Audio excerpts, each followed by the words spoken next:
The stagecoach wheel cracked against another frozen rut, jolting Joanna May Candler from her fitful doze. She pressed her face to the frost-covered window, watching the Montana wilderness roll past in the gathering darkness. October had arrived early this year, bringing with it a bitter cold that seeped through the thin walls of the coach and settled deep in her bones. "Broken Bluff, 30 miles," the driver hollered from his perch above, his voice barely audible over the groaning axles and the steady clip of hooves on hardened earth. 30 miles. Joanna pulled her patched woolen cloak tighter around her shoulders and tried not to think about the letter in her reticule, the one from Uncle Bartholomew that was now 3 months old. She'd sent word of her arrival date, but postal service to these frontier towns was notoriously unreliable. He might not even be expecting her anymore. The other passengers, a portly merchant and his pinch-faced wife, had stopped attempting conversation hours ago. They'd made their disapproval clear when she'd boarded in Billings. A young woman traveling alone to the territories was either running from scandal or running toward it. Joanna was neither, though she doubted they'd believe the simple truth that she was a candle maker seeking a fresh start after her father's death left her with more debts than inheritance. Another violent lurch sent her sliding across the wooden bench. This time, the coach didn't right itself. Instead, it tilted at an alarming angle before coming to a shuddering halt. The merchant's wife shrieked as luggage tumbled from the overhead rack. "What in tarnation?" the merchant began. But the driver's curses cut him off. Rear axles split clean through everyone out. Joanna gathered her carpetbag and followed the others into the biting wind. The damage was worse than she'd feared. The wheel hung at an impossible angle, and even in the failing light, she could see the splintered wood of the axle. "Can it be repaired?" the merchant demanded, puffing clouds of vapor into the cold air. The driver, a grizzled man named Hobson, spat tobacco juice into the dirt. "Not out here, not in the dark. I'll have to ride one of the team horses back to Custer's Junction for help. Won't be back till noon tomorrow. Earliest." "Noon tomorrow?" The merchant's wife clutched her fur collar. "We'll freeze to death." "There's blankets in the boot," Hobson said, already unhitching the lead horse. "And I spotted a settler's cabin about 5 miles back. Mike could make it there on foot." 5 miles. The merchant shook his head. "In this darkness, my wife has a weak constitution. We'll wait with the coach." Hobson shrugged. "Suit yourself, miss." He turned to Joanna. "You'd best stay with them, safer in numbers." But as Joanna watched him mount the horse and disappear into the darkness, she knew she couldn't spend the night trapped in that coach with the merchant and his wife. Their suspicious glances and whispered judgments would be worse than the cold. "I believe I'll walk," she announced, hefting her carpetbag. "Don't be foolish, girl," the merchant's wife snapped. "A young woman alone on these roads at night, you're asking for trouble." Joanna had learned long ago that trouble found you whether you asked for it or not. "I'll take my chances with the cold, ma'am." She set off before they could protest further, following the rutted road back the way they'd come. The moon hadn't risen yet, and the stars provided precious little light. Within minutes, the coach disappeared behind her into the darkness, and she was truly alone. The wind cut through her cloak like a blade. Her boots, fine for city streets, were woefully inadequate for the frozen ground. She'd walked perhaps a mile when she realized the folly of her decision. No cabin lights flickered in the distance. No smoke rose against the stars. Either Hobson had been mistaken about the distance, or she'd somehow wandered off the road. Panic fluttered in her chest, but she forced it down. Panic was a luxury she couldn't afford. She needed shelter, even if it was just a windbreak. To her left, she could make out the dark shapes of cottonwoods along what must be a creek bed. Better than nothing.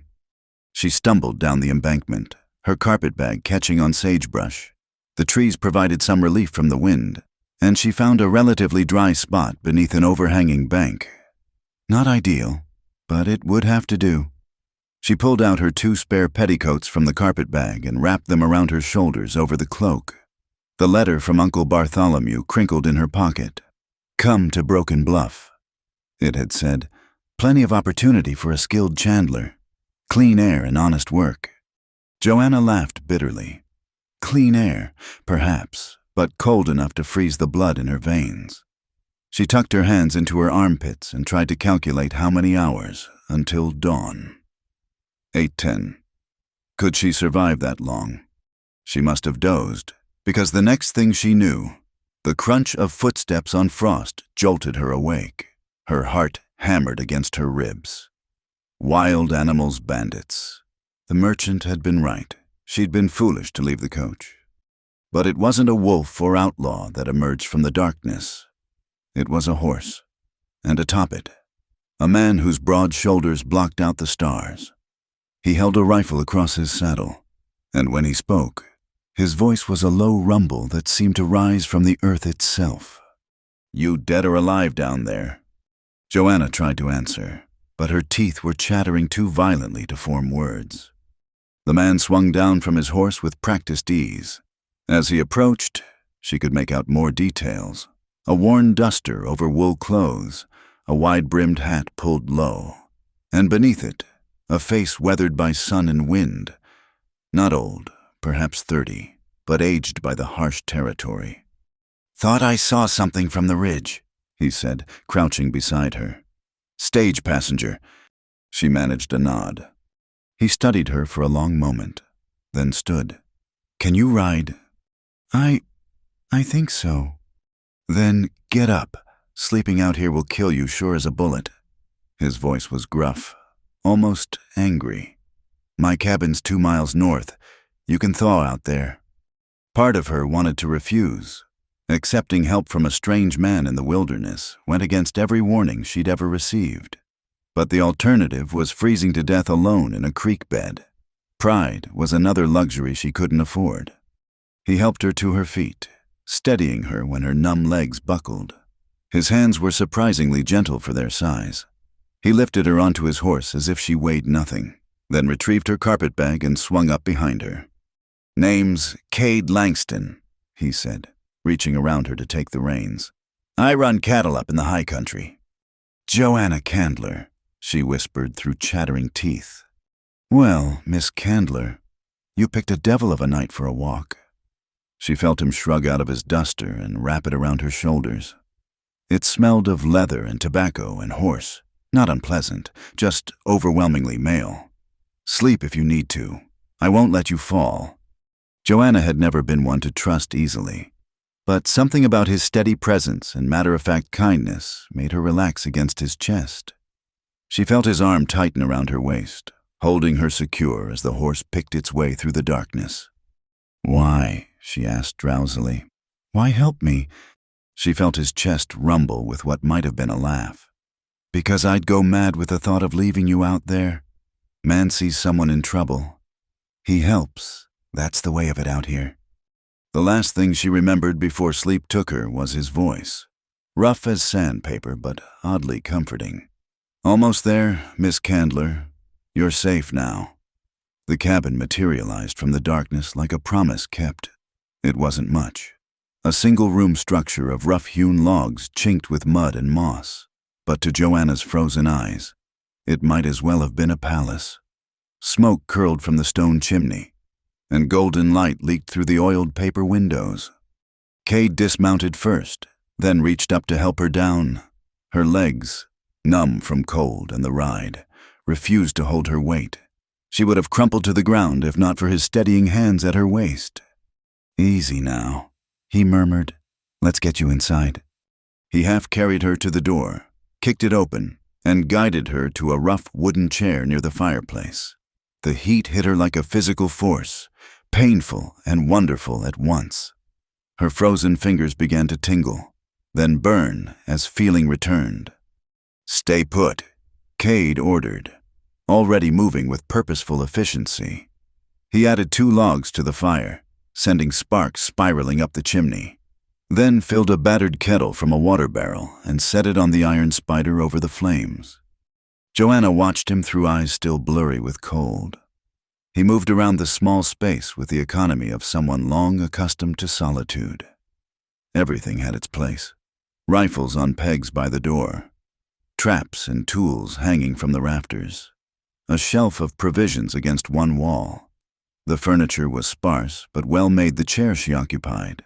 A small table, a narrow bed in the corner with a colorful quilt that seemed out of place among the austere surroundings.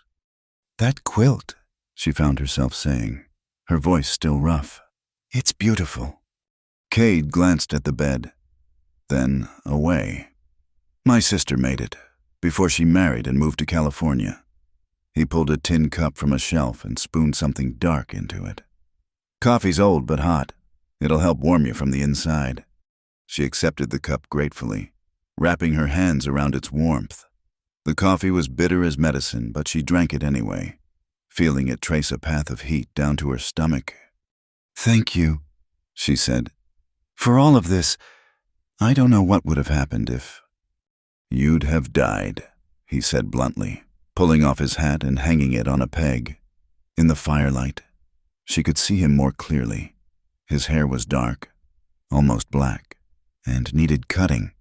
A day's worth of stubble shadowed his jaw.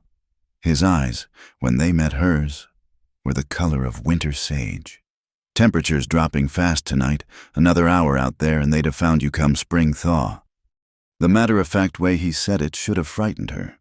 Instead, she found his honesty oddly refreshing after months of carefully polite lies in the city.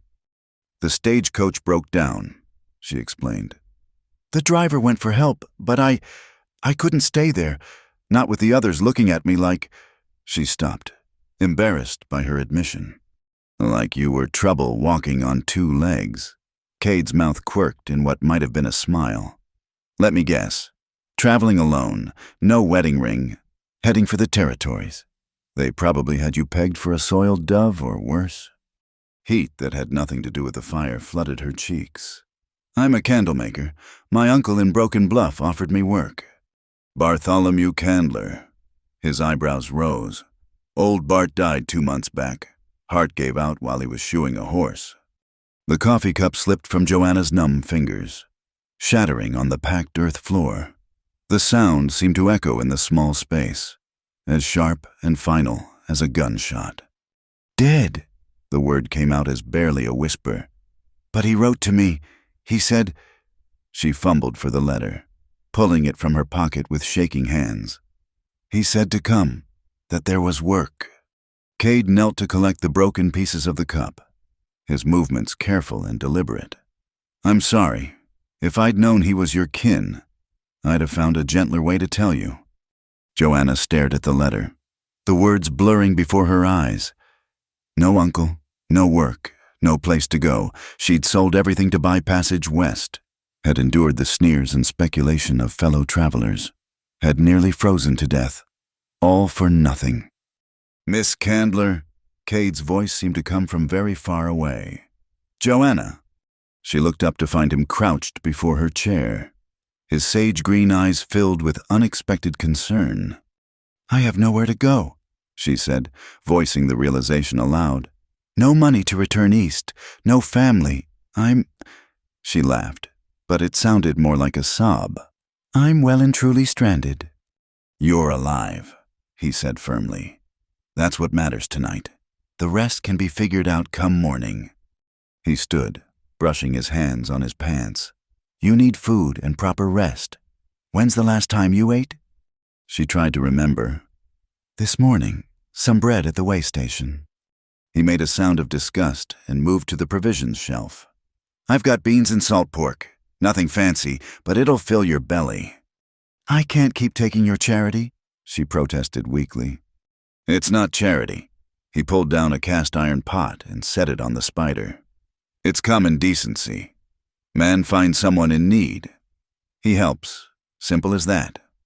While the beans heated, he disappeared outside, returning with her carpet bag. "Figured you'd want this.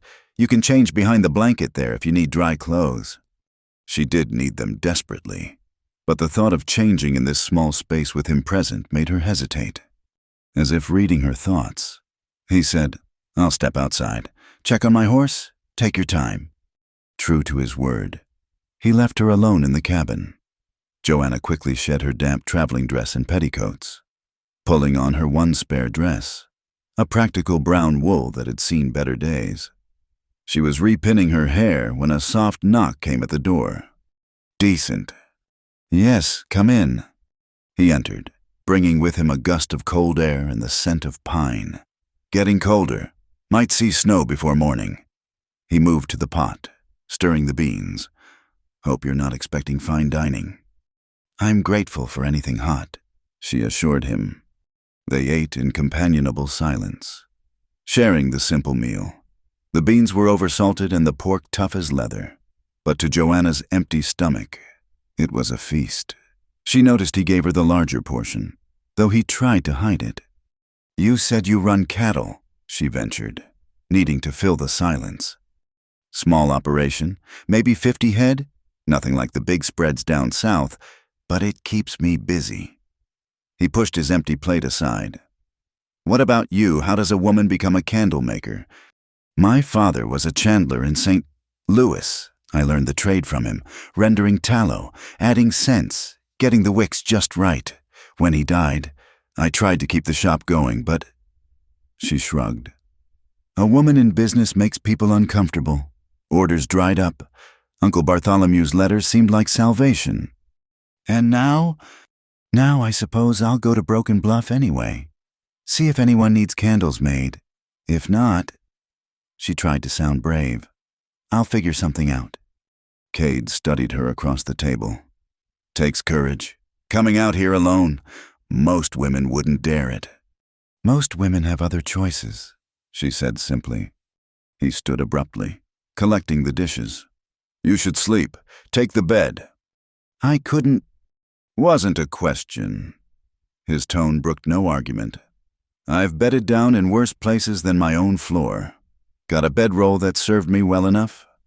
She wanted to protest further, but exhaustion was pulling at her like a physical weight.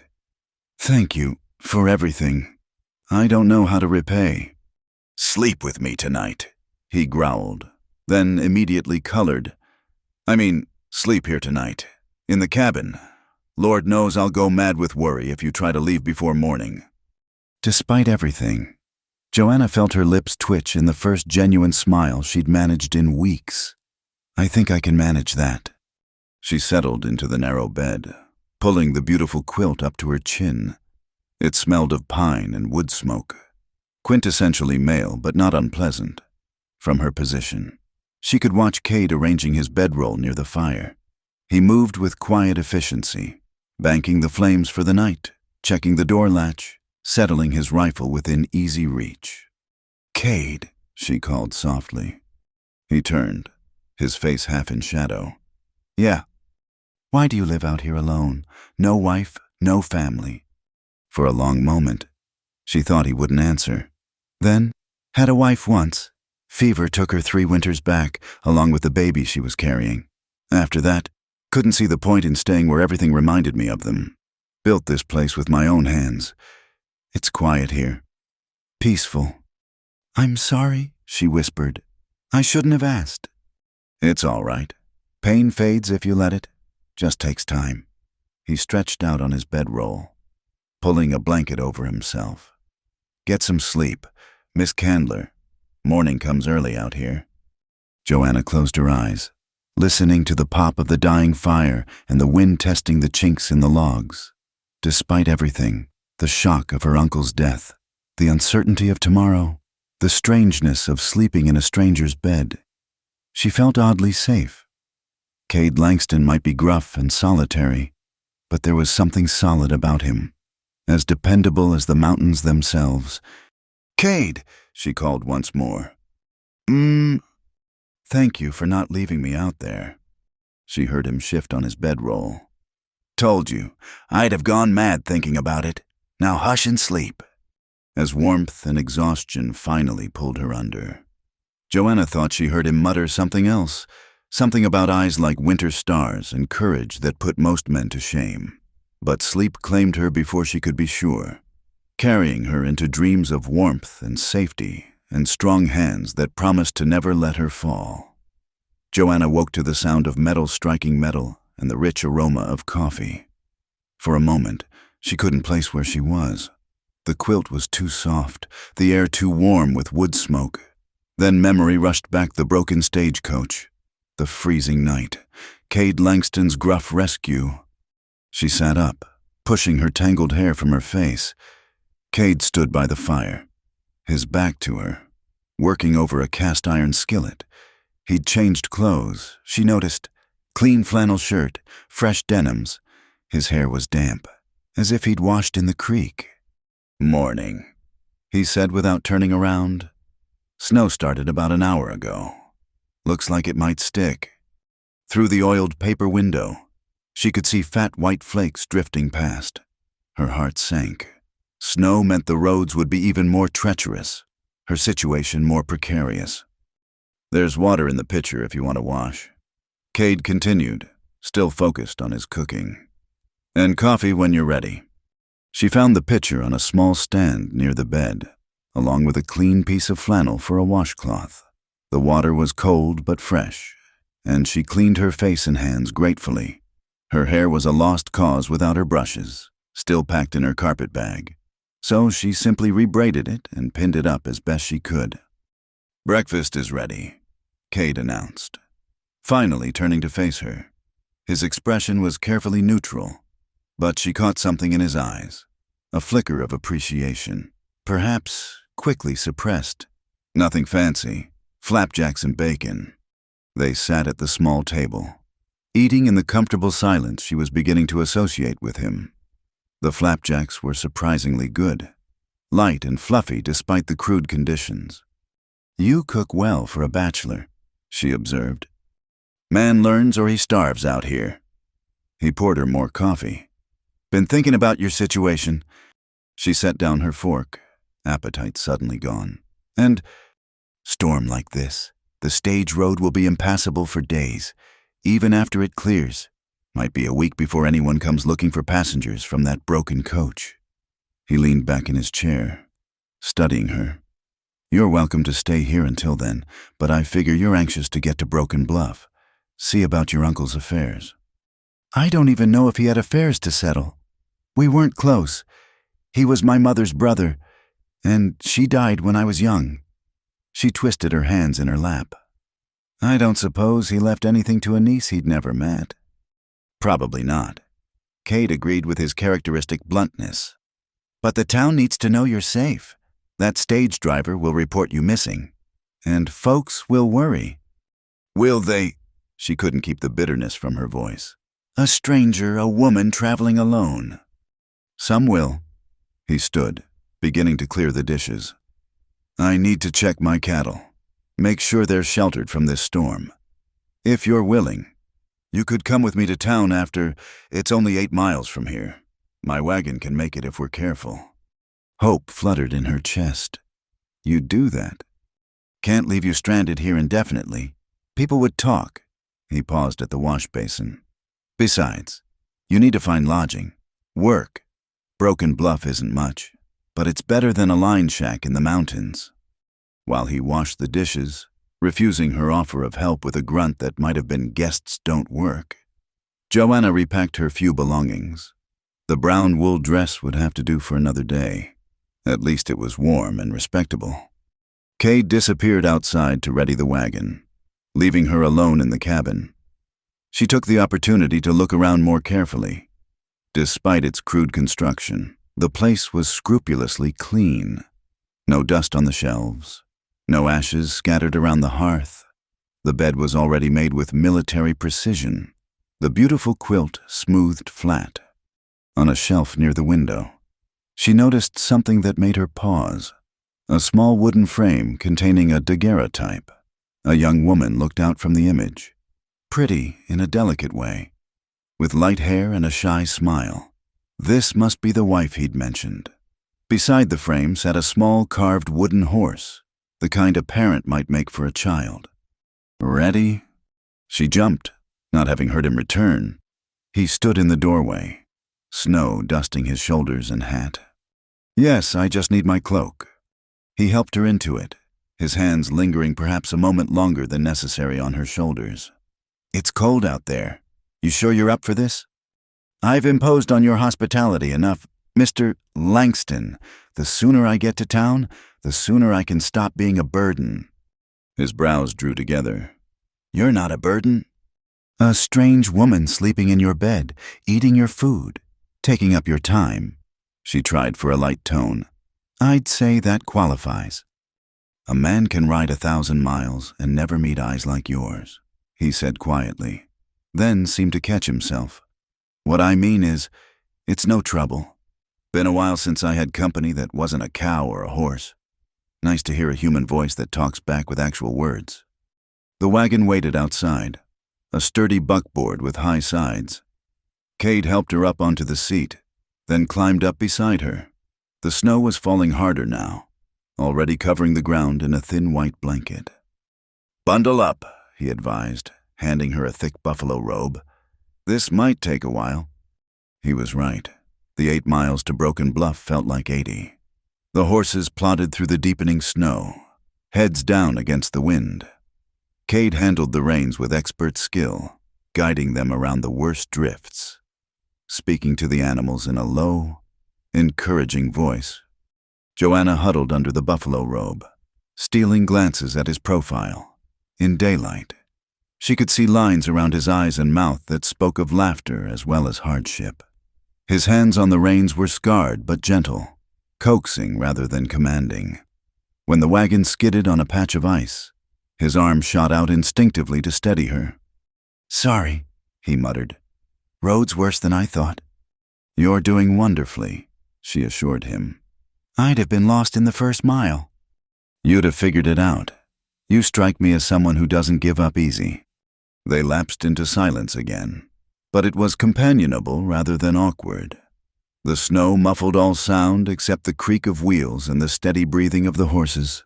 The world had shrunk to just the two of them, wrapped in white silence. "There," Cade said finally, pointing ahead. "Broken Bluff." The town materialized from the storm like something from a fairy tale, if fairy tales included ramshackle buildings and muddy streets. It wasn't much a main street with perhaps 24 structures, a church steeple poking above the rest. Smoke rose from chimneys, and yellow light glowed in windows, promising warmth and civilization. "I know the boarding house owner," Cade said, guiding the horses down the main street. "Mrs. Halvorson. She's particular about her boarders, but she's fair, might have a room." They stopped in front of a 2-story building that had seen better days but appeared solid enough. A sign reading, "Halvorson's Boarding House, Clean Beds, Hot Meals," swung in the wind. Cade helped her down, then retrieved her carpet bag. "I'll introduce you. Make sure you're settled." "You don't have to—" "Yes," he said firmly. "I do." The door opened before they could knock. A sturdy woman in her 50s stood there, steel gray hair pulled back in a severe bun, sharp blue eyes taking in every detail. "Cade Langston," she said, her Norwegian accent thick despite years in America. "And with a young lady, in this storm." "Mrs. Halvorson. This is Miss Joanna Candler. She was on the stage that broke down yesterday. I found her near frozen out by Willow Creek." The woman's expression softened marginally. "The Lord's mercy you found her then? Come in, both of you. You'll catch your death standing there." The boarding house parlor was warm and tidy, with crocheted doilies on every surface and the smell of baking bread wafting from somewhere deeper in the house. "Mrs." Halvorson ushered them to chairs by the fire and bustled off to make tea. "She seems nice," Joanna ventured. "She's tough but honest. Runs a respectable place." Cade removed his hat, turning it in his hands. "You'll be safe here." "Mrs." Halvorson returned with a tea tray and settled into her own chair like a queen on a throne. "Now then, Miss Candler. Cade says you were coming to see Bartholomew." "He was my uncle. I only just learned of his passing." "A good man, though he kept to himself. The church saw to his burial." She sipped her tea, studying Joanna over the rim. "What are your plans now?" "I'm a trained chandler. I thought perhaps someone in town might need candles made. Mrs. Halverson considered this. We get most supplies from the general store, but they're brought in from Denver, expensive and poor quality. Might be folks would pay for proper candles, especially with Christmas coming. Hope sparked in Joanna's chest. I have my tools and some supplies in my bags. I just need workspace and materials. The old summer kitchen out back isn't used in winter. Has a good stove and ventilation. Might suit for candle making. The older woman named her price for room and board, including use of the kitchen. It was fair, though it would take most of Joanna's remaining funds. I can pay for 2 weeks in advance, Joanna said, calculating rapidly. After that, I'll need to have sold some candles. 2 weeks, then, Mrs. Halverson's expression suggested she doubted Joanna would last that long. No gentlemen visitors after 8 o'clock, no spirits, no loud behavior, breakfast at 7, supper at 6. You miss it. You go hungry. I understand. Good. She stood, smoothing her apron. I'll show you the room. Mr. Langston, I trust you'll be heading back before the storm worsens. Cade rose as well, looking oddly reluctant.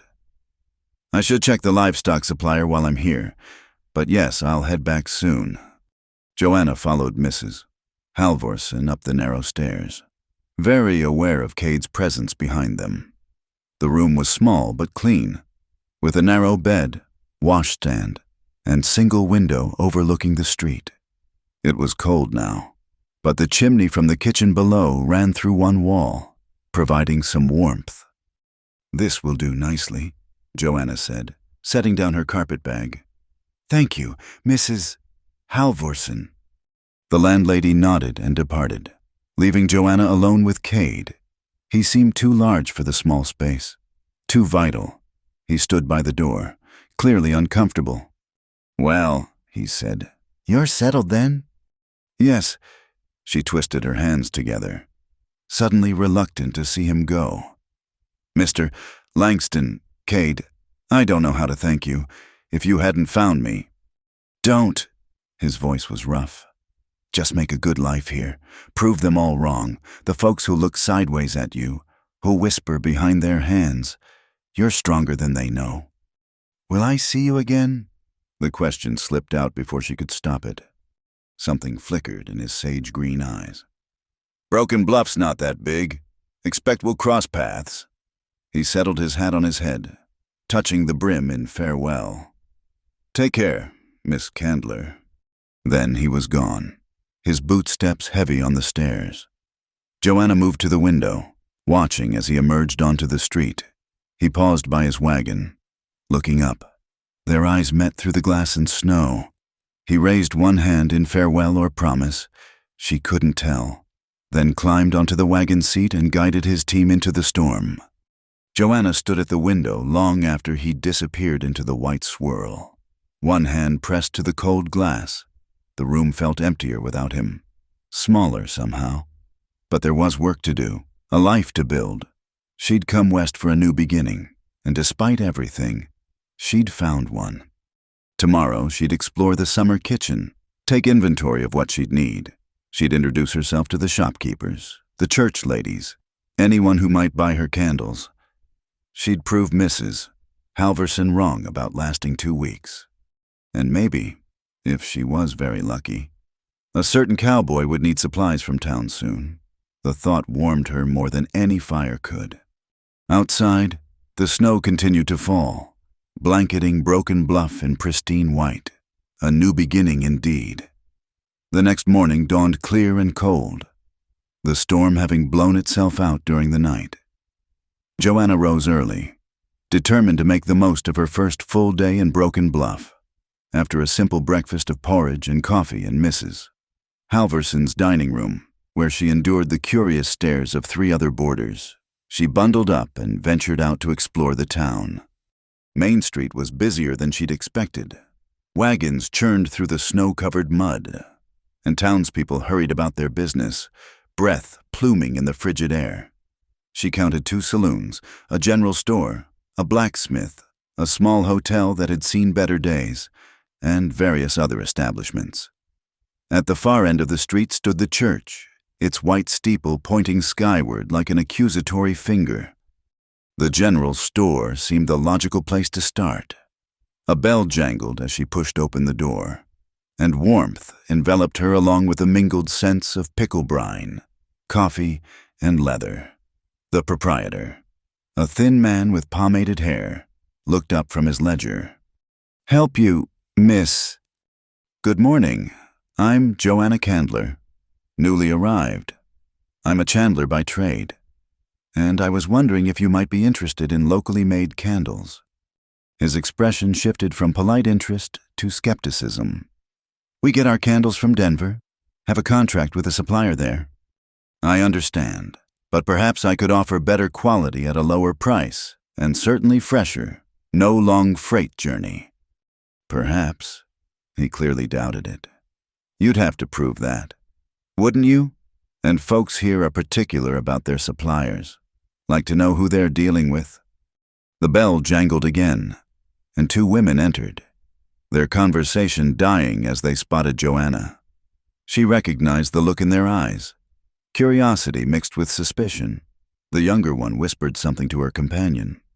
"Ladies." The proprietor greeted them with considerably more warmth. "Mrs. Foster, Mrs. Wayland, what can I get for you today?"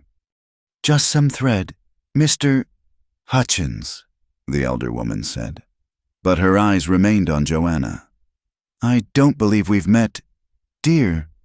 "Joanna Candler, I've just arrived in town." "Alone," the word dripped with implication. "My uncle was Bartholomew Candler. I came to join him, but I've learned he passed away." "Oh yes, poor Bartholomew." Mrs. Foster's sympathy seemed genuine, even as her companion continued to stare. "Are you staying long?" "I hope to settle here. Actually, I'm a chandler. I make candles, and I'm hoping to establish a business." The women exchanged glances. "A business? How modern?" Mrs. Wayland's tone suggested this wasn't a compliment. "Well, we must be going. Come along. Dorothy." After they left, Mr. Hutchins seemed even less inclined to discuss business. Joanna thanked him for his time and escaped back onto the street, her cheeks burning despite the cold. She'd expected some resistance, but the reality of it still stung. She fared little better at the hotel and the blacksmith. The smith at least examined her sample candle, one of the few she'd managed to bring, and admitted it was quality work, but he hemmed and hawed about having a regular supplier already. And perhaps if she was still around in a few months. By noon, her initial optimism had faded to grim determination. She stopped at the small cafe for a bowl of soup, sitting alone at a corner table while conversations buzzed around her. More than once, she caught people staring, heard her name mentioned in lowered voices. "That's her," someone whispered. "Came in with Cade Langston yesterday. Found her out on the prairie." He said, "Spent the night at his cabin, I heard." No, surely not. Even Langston wouldn't. Well, where else would she have stayed? Storm didn't break until morning.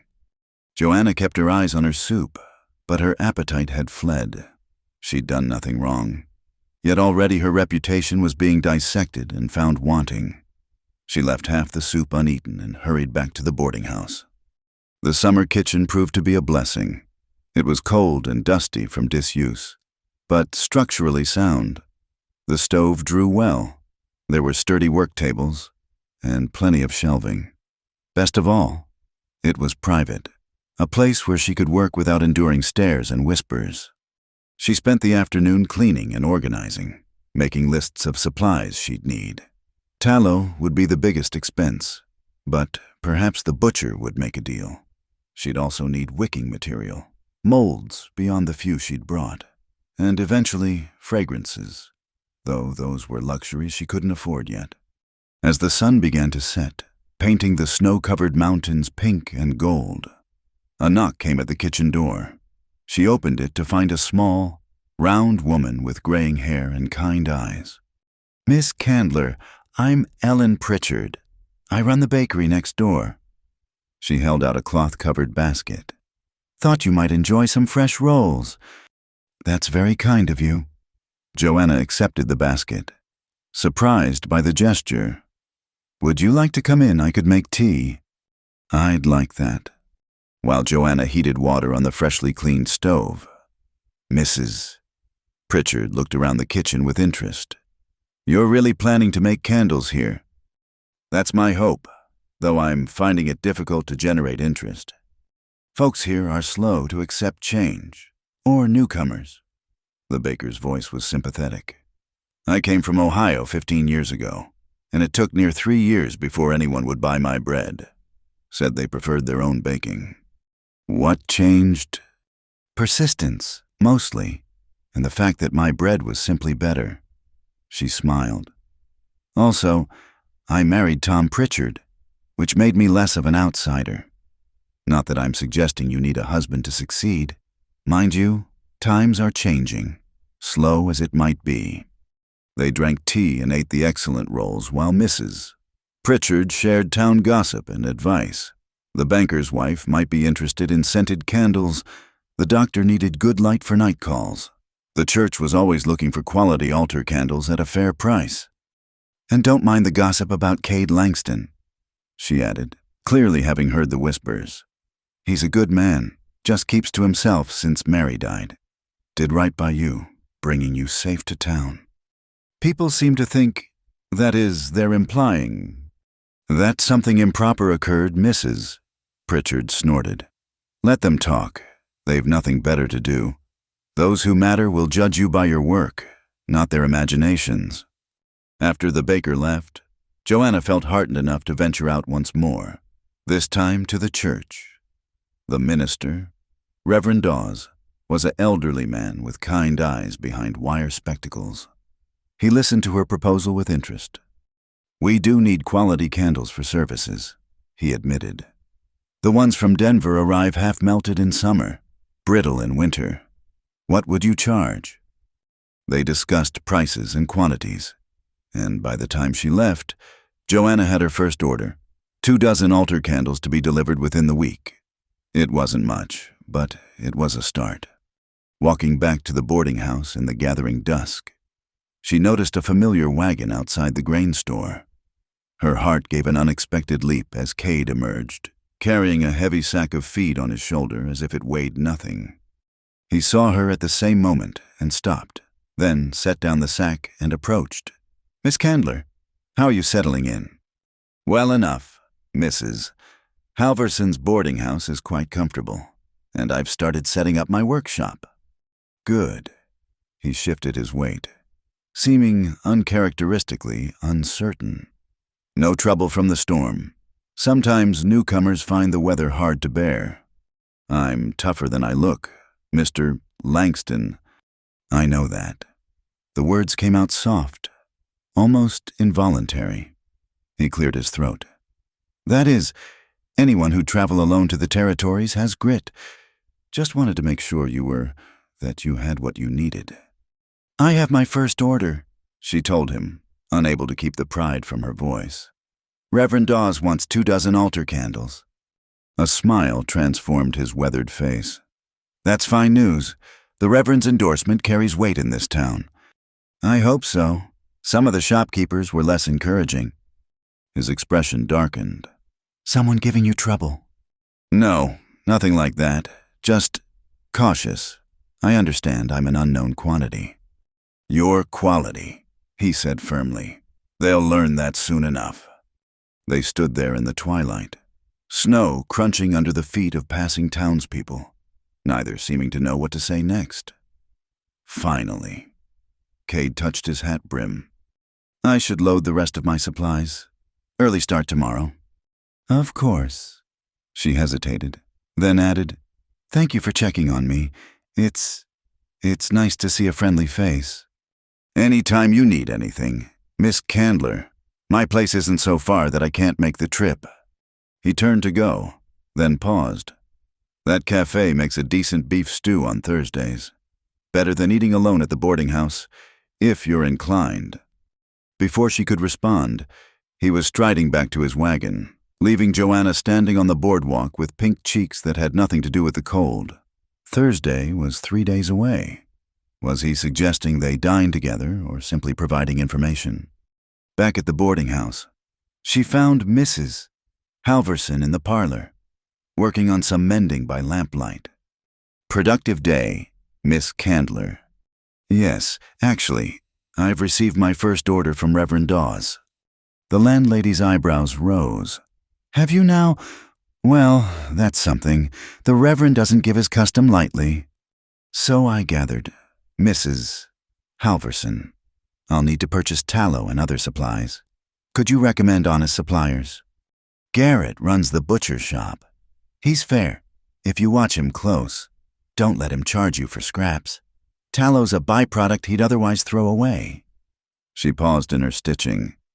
I saw you talking with Cade Langston earlier. Here it comes, Joanna thought. The warnings, the implications. But Mrs. Halverson only said, he's been alone too long. Good to see him talking to someone besides his horses. We barely know each other, Joanna said carefully. Sometimes that's how the best things start. The older woman resumed her mending. Just remember, this is a small town. People watch, people talk. Guard your reputation, but don't let fear keep you from living. You're not the first woman to come west looking for a new life, and you won't be the last. That night, Joanna lay in her narrow bed listening to the wind rattle the windows. Somewhere out in the darkness, Cade was in his cabin, probably sitting by his fire. Did he think of her at all? Did he regret his roundabout invitation to Thursday's dinner? She thought of the women in the general store, their suspicious eyes and knowing whispers. Building a business would be hard enough without scandal clouding her efforts. But she also remembered Cade's smile when she'd told him about the altar candles, the way he'd said, your quality, with such conviction. Thursday seemed very far away. She pulled the thin blanket higher and closed her eyes, determined to focus on tomorrow's challenges. She had candles to make, a reputation to build, a life to construct from scratch. Whatever else might develop would have to wait its turn. But as sleep claimed her, she found herself thinking not of wax and wicks, but of sage green eyes and strong hands that had kept her from falling. Sometimes, the best things did start in the most unexpected ways. The summer kitchen filled with the sweet scent of beeswax and lavender as Joanna carefully poured another batch of candles. 3 days had passed since her encounter with Cade on Main Street, and she'd thrown herself into her work with determined focus. The altar candles for Reverend Dawes were complete and cooling on the rack tall, straight pillars that burned with a steady, smokeless flame. She'd managed to strike a decent bargain with Garrett the butcher for tallow, though he'd tried to overcharge until she'd demonstrated her knowledge of rendering temperatures and purification processes. Word of her skill had begun to spread, slowly but surely. Mrs. Pritchard had ordered a dozen beeswax candles for her bakery, claiming they gave a warmer light than the smoky tallow ones from Denver. A knock at the kitchen door interrupted her concentration. She wiped her hands on her apron and opened it to find young Timothy Dawes, the Reverend's grandson. Morning, Miss Candler. Grandfather sent me to collect the altar candles. Of course. Come in out of the cold while I wrap them. The boy, perhaps 12 years old, watched with fascination as she carefully wrapped each candle in brown paper. How do you make them so straight? The ones from Denver are always bent something awful. Temperature control, Joanna explained, pleased by his interest. And proper cooling. Would you like to learn? His eyes widened. Could I? If your grandfather approves, I could use an assistant for simple tasks. The boy practically bounced with excitement as she loaded the candles into a wooden crate. As he left, carefully balancing his precious cargo, Joanna felt a spark of hope. If she could win over the children, perhaps the adults would follow. The morning flew by in a haze of measuring, melting, and pouring. She was experimenting with pine resin, trying to create a candle that would evoke the scent of the surrounding forests, when Mrs. Halverson appeared in the doorway. "You have a visitor," the landlady announced, her expression unreadable. In the front parlor, Joanna's hand stilled. "Who is it?" "Mrs. Augusta Morrison, the banker's wife." Joanna quickly cleaned her hands and checked her appearance in the small mirror she'd hung by the door. Her work dress was plain but clean, her hair neatly pinned despite the heat from the stove. She couldn't afford to make a poor impression on such an important potential customer. Mrs. Morrison sat in the best chair like a queen granting an audience. She was a handsome woman in her 40s, dressed in burgundy silk that must have cost more than Joanna's entire wardrobe. Her sharp blue eyes took in every detail of Joanna's appearance. "Miss Candler, I've heard about your enterprise." "Good things. I hope," Joanna kept her tone pleasant. "Mixed reviews, as is common with any newcomer." The woman's lips curved in what might have been a smile. "However, Reverend Dawes speaks highly of your altar candles. I'm hosting a dinner party next month and thought perhaps... But no, you probably don't have the materials for such work." Joanna recognized the tactic feigned disinterest to lower the price. "What did you have in mind, Mrs. Morrison?" "Oh, just some small decorative candles, colored, perhaps scented. Something more refined than the usual tallow candles. But as I said, you probably don't—" "I can create colored candles in any shade you desire," Joanna interrupted smoothly. "Scented with rose, lavender, or pine.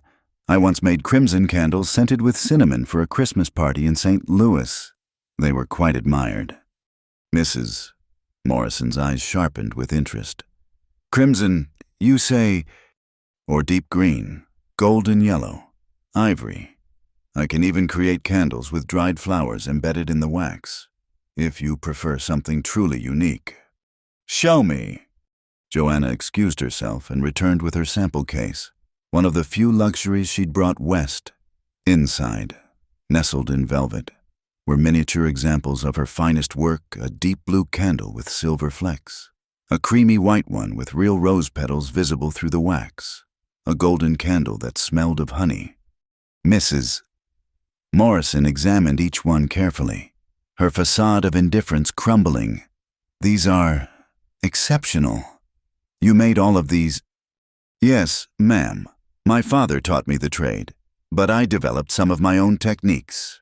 "I'll need 3 dozen for the dinner party, a mix of crimson and ivory with rose scent. Can you manage that?" They negotiated price higher than Joanna had dared hope and timeline. As Mrs.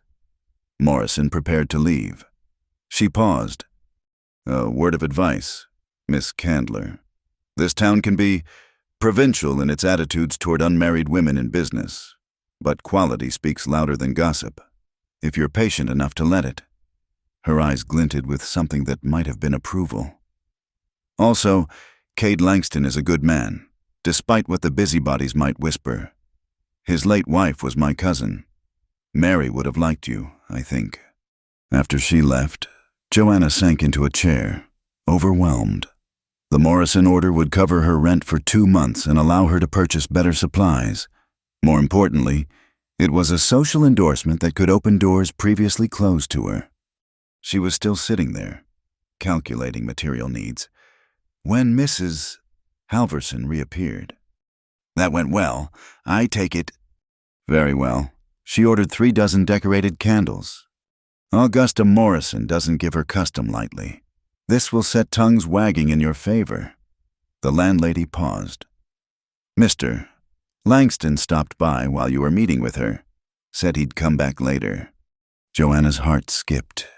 Today was Thursday. She'd been so focused on her work, she'd almost forgotten his oblique invitation to dinner at the cafe.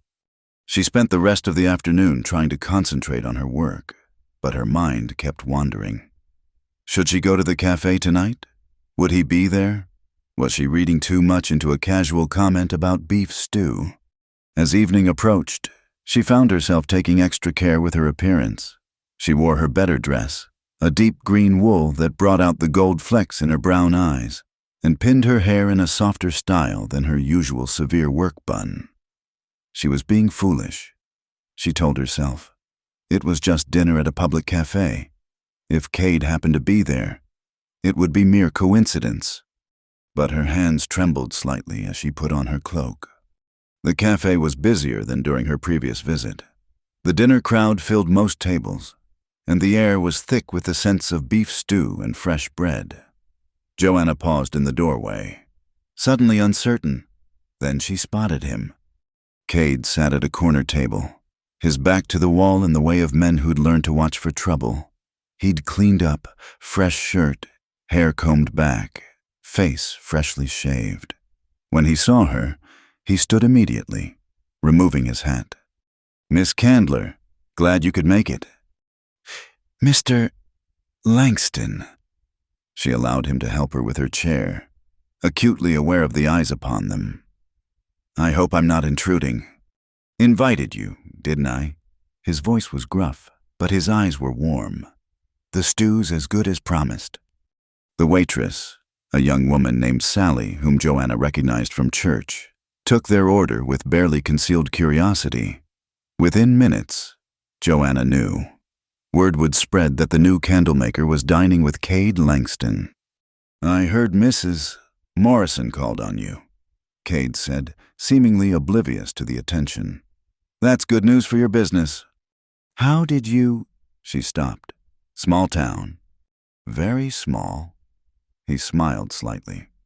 "Also, Tom Pritchard mentioned it when I bought grain.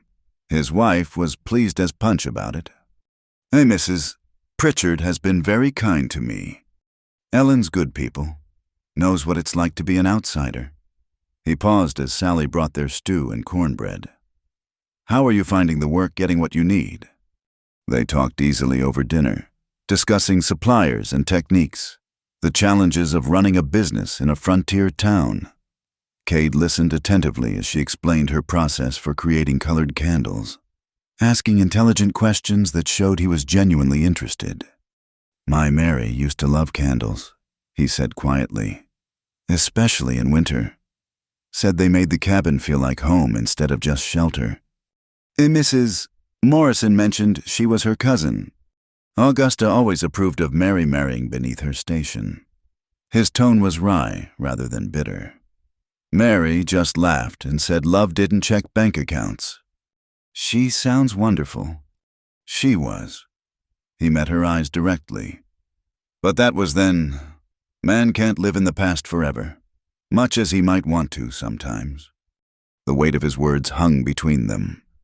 Joanna felt her cheeks warm and looked down at her bowl.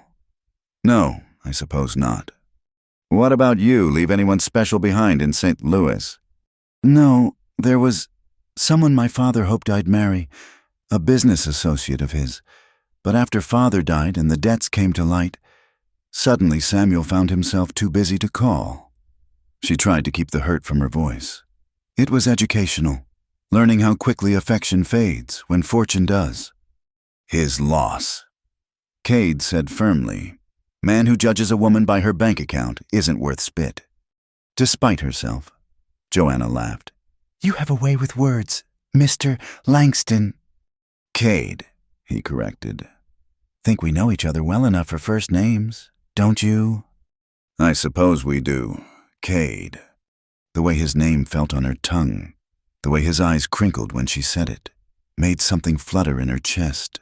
This was dangerous territory. She knew. The town gossips were already watching, already whispering, but sitting here in the warm cafe, sharing a simple meal with a man who looked at her like she was something precious rather than scandalous. She found it hard to care. "I should mention," Cade said carefully, "that I've been asked to guide a hunting party next week. Doctor's nephew from Denver wants to bag an elk. I'll be gone 4 or 5 days." "Oh." She tried to ignore the disappointment that washed over her. "That sounds interesting." "It's money," he said pragmatically. "Ranch doesn't run itself, but I wanted you to know, in case, that is, if you needed anything while I was gone." "I'm sure I'll manage. I've been taking care of myself for some time now." "I know that." He pushed his empty bowl aside. "Doesn't mean you have to do everything alone." Their eyes met and held across the table. The noise of the cafe faded away, and for a moment, there was only the two of them, connected by something fragile and unnamed, but undeniably real. "Miss Candler!" A shrill voice shattered the moment. "And Mr. Langston, how cozy!" "Mrs. Wayland stood beside their table, her companion, Mrs. Foster, at her shoulder. Both women wore expressions of scandalized delight. "Good evening, ladies." Cade's tone was polite, but cool. "Fine night for dinner out." "Indeed." Mrs. Wayland's eyes glittered. Though some might say a young unmarried woman dining alone with a bachelor could give the wrong impression. "Good thing we're in a public establishment with 20 witnesses, then," Joanna said pleasantly. "No one could possibly misinterpret such an innocent meal." "Mrs." Foster had the grace to look slightly ashamed, but Mrs. Wayland pressed on. "Still, dear, you must think of your reputation. As a business owner." Cade interrupted, his voice taking on an edge. "Miss Candler is free to dine wherever and with whomever she chooses, just as you ladies are free to mind your own affairs." The women retreated, whispering furiously. Joanna closed her eyes briefly. "The gossip will be all over town by morning." "Let them talk." Cade signaled for the check. "People who matter will judge you by your work, not by who you share a bowl of stew with." He insisted on paying, despite her protests, and walked her back to the boarding house. The night was clear and cold. Stars scattered across the sky like spilled sugar. At the gate, they paused. "Thank you for dinner," she said, "and for defending me." "Didn't do it for thanks." He studied her face in the moonlight. "Joanna." Whatever he'd been about to say was lost as the boarding house door opened and Mrs. Halverson appeared, lamp in hand. "Miss Candler, Mr. Langston, pleasant evening." "Yes, ma'am," Joanna replied, trying not to feel like a scolded child. "Just returning from dinner." "So I see. Well, don't stand out in the cold. Good night, Mr. Langston." It was a clear dismissal. Cade touched his hat brim. "Good night, ladies. Joanna, I'll see you when I return from the hunting trip." "Be careful," she said softly. Something flashed in his eyes. Surprise, perhaps, or pleasure. "I will." She watched him walk away, his broad shoulders disappearing into the darkness. "Mrs." Halverson said nothing as they entered the house, but her knowing smile spoke volumes. That night, as Joanna lay in bed replaying every moment of the evening, she realized something had shifted. Whatever existed between her and Cade Langston, friendship, attraction, or something deeper, it was no longer hidden. For better or worse, they'd stepped into the light where the whole town could see. She thought of Mrs. Wayland's scandalized face and smiled. Let them talk, indeed. She had candles to make, a business to build, and maybe, just maybe, something worth having with a cowboy who looked at her like she'd hung the stars. The future suddenly seemed bright with possibility, like a candle flame pushing back the darkness. The harvest festival transformed Broken Bluff from a sleepy frontier town into something almost magical. Lanterns hung from every post and beam along Main Street, casting golden light over the crowds that had gathered from miles around. The scent of apple cider and roasting meat filled the air, mixing with the sounds of fiddle music and laughter. Joanna stood behind her booth, arranged between Mrs. Pritchard's baked goods and old Herman Muller's leatherwork. She'd spent days preparing for this event, creating an array of candles that showcased her finest work. Pillars of pure white beeswax stood beside colored tapers in jewel tones. Small votives scented with local herbs nestled in wooden boxes she'd commissioned from the carpenter. "My stars, these are beautiful." A ranch wife fingered a rose-scented candle with reverence. "How much for a dozen?" Business had been brisk all afternoon. Word of her success with Mrs. Morrison's dinner party had spread. and orders were coming faster than she could fill them. Young Timothy Dawes, who'd become her unofficial assistant, helped wrap purchases with careful hands. "Miss Joanna," he tugged at her sleeve. "Mr. Langston's back." Her heart leaped, but she kept her voice steady. "Is he now?" She'd tried not to count the days since Cade left for the hunting expedition. 5 days had stretched to 7, and worry had begun to gnaw at her. The mountains could be treacherous, especially with city folk who didn't know the terrain. She looked up from making change to see him threading through the crowd. His familiar broad-shouldered form easy to spot. He looked tired, but whole. Dust from the trail still clinging to his clothes. Their eyes met across the distance, and something electric passed between them. "Evening, Miss Candler." He removed his hat as he approached her booth. "Festival seems to be treating you well." "Very well, thank you." She was acutely aware of the interested gazes upon them. Since their dinner at the cafe, she'd become the subject of intense speculation. "How was your hunting trip?" "Successful. The Denver fellow got his elk, and I got my fee." He examined her display with genuine interest. "These are something special." "Thank you. I've been experimenting with new techniques." "I can see that." He picked up a candle embedded with dried wildflowers. "Mary would have loved these." "Cade?" "No, it's all right." His smile was soft. "Good memories don't hurt as much as they used to. Sign of healing, I suppose."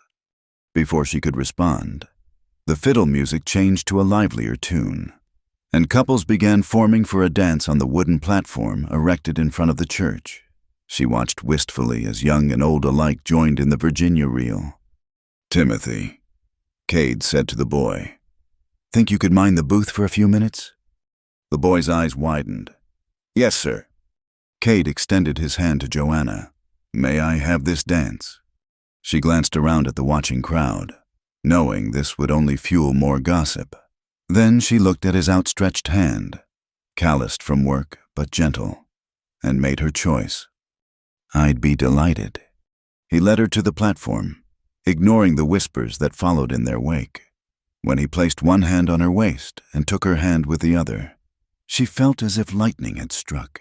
It had been so long since she'd danced, since she'd felt the solid presence of a partner. "I should warn you," she said as the music began. "I'm rather out of practice." "Just follow me. I won't let you fall." And he didn't. He guided her through the steps with surprising grace for such a large man, his hand steady at her waist, his eyes never leaving her face. The other dancers faded away until it felt like they were alone in their own world, moving in perfect harmony. "You're full of surprises, Mr. Langston," she said breathlessly as he spun her. "Where did a cowboy learn to dance like this?" "Mary insisted I learn. Said she wouldn't marry a man who couldn't proper dance at his own wedding." His hand tightened slightly on hers. "Haven't had much cause to use it since then." The implication that he was using it now, for her, made her breath catch. "Joanna," he said quietly, "I need to tell you something." But before he could continue, the music ended and applause broke out. They were surrounded suddenly by other couples leaving the floor, and the moment was lost. "Thank you for the dance," she said formally, aware of Mrs. Whalen's eagle eyes upon them. "The pleasure was mine." He escorted her back to her booth, where Timothy was proudly showing customers the different candles. The rest of the evening passed in a blur of sales and conversations. Cade stayed nearby, purchasing cider for her when she grew thirsty, helping Timothy wrap the larger orders. His presence was both comforting and unsettling. She found herself constantly aware of where he stood, the rumble of his laugh, the way his eyes sought hers in the crowd. As the festival began to wind down, a commotion arose near the hotel. A man's voice, slurred with drink, rose above the general noise. "Where is she? Where's that lying Jezebel?" Joanna's blood ran cold. She knew that voice. Samuel Hendricks stumbled into view. His once pristine city clothes wrinkled and stained. He looked like he'd been drinking for days, his handsome face bloated and ugly with anger. "There you are." He pointed an accusatory finger at Joanna. "Thought you could run away to the territories and escape your obligations." "Samuel?" She stepped out from behind her booth, shock making her voice weak. "What are you doing here?" "Come to collect what's mine." He weaved closer, and she could smell the whiskey on him from 3 feet away. "You promised to marry me. Your father promised. Then you just disappeared like a thief in the night." "My father is dead," she said steadily, though her hands trembled. "And I made no promises to you. When you learned of his debts, you made it clear our understanding was over." "That's a lie." His voice rose to a shout, drawing more attention. "You led me on, made me think, and then you ran off to play the independent woman. Well, I've come to take you back where you belong. The lady belongs wherever she chooses." Cade's voice was low and dangerous as he stepped between them. "And right now, she chooses to be here."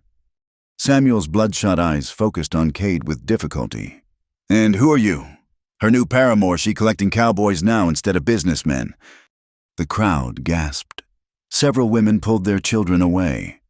Joanna felt her carefully built reputation crumbling with each word. "Samuel, please," she began, but Cade held up a hand. "I'm someone who doesn't take kindly to men who insult ladies," he said calmly, "especially when they're drunk and causing a public disturbance. Now, you've got 2 choices. Walk away peaceful-like, or be carried away. Your decision."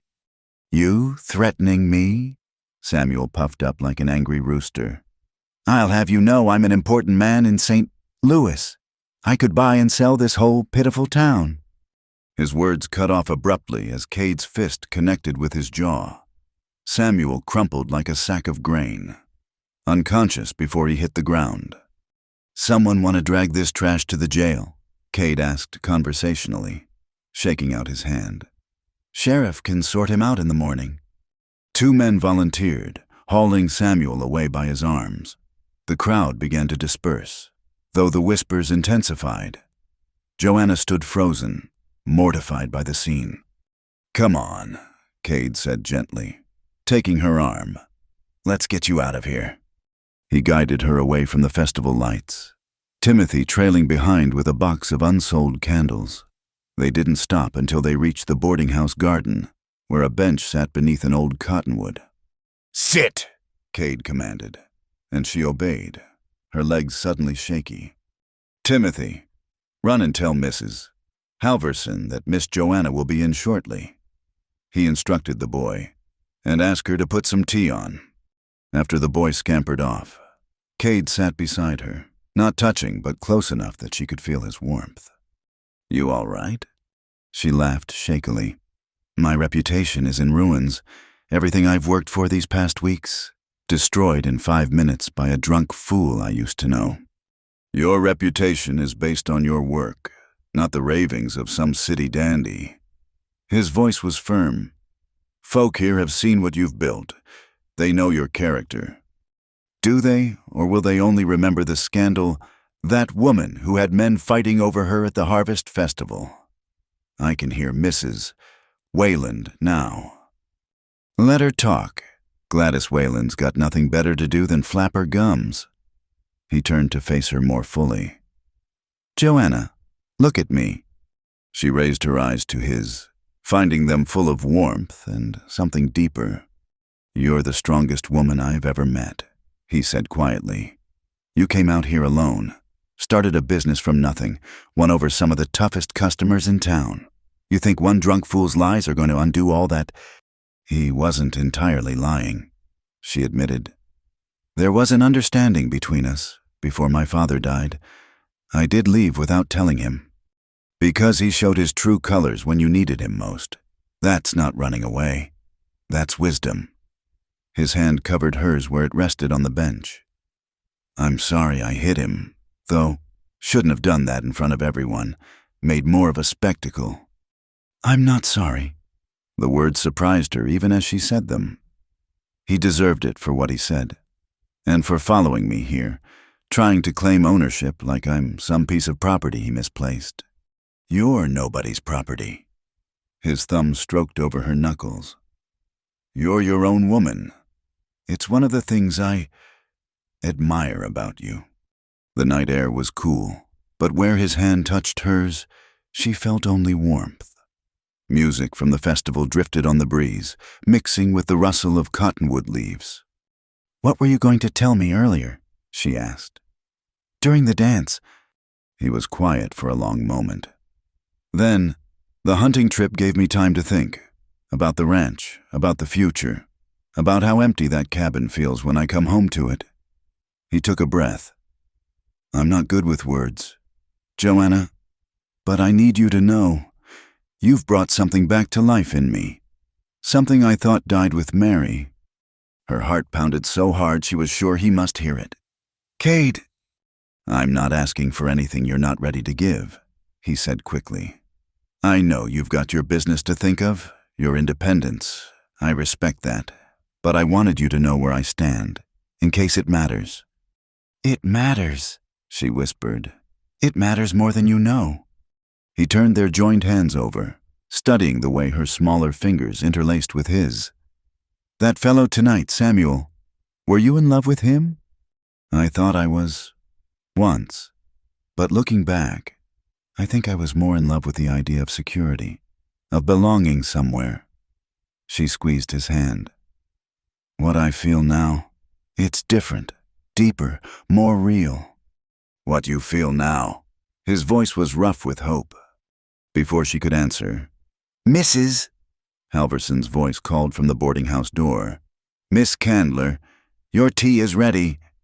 The spell broken, they stood reluctantly, but Cade didn't release her hand immediately. "May I call on you tomorrow, proper-like, in the parlor, where Mrs. Halverson can glare at me to her heart's content, despite everything, or perhaps because of it?" Joanna laughed. "I'd like that very much." He raised her hand to his lips, pressing a gentle kiss to her knuckles. "Until tomorrow, then. And Joanna, don't let tonight's ugliness steal your joy. You've earned your place here. Nobody can take that from you."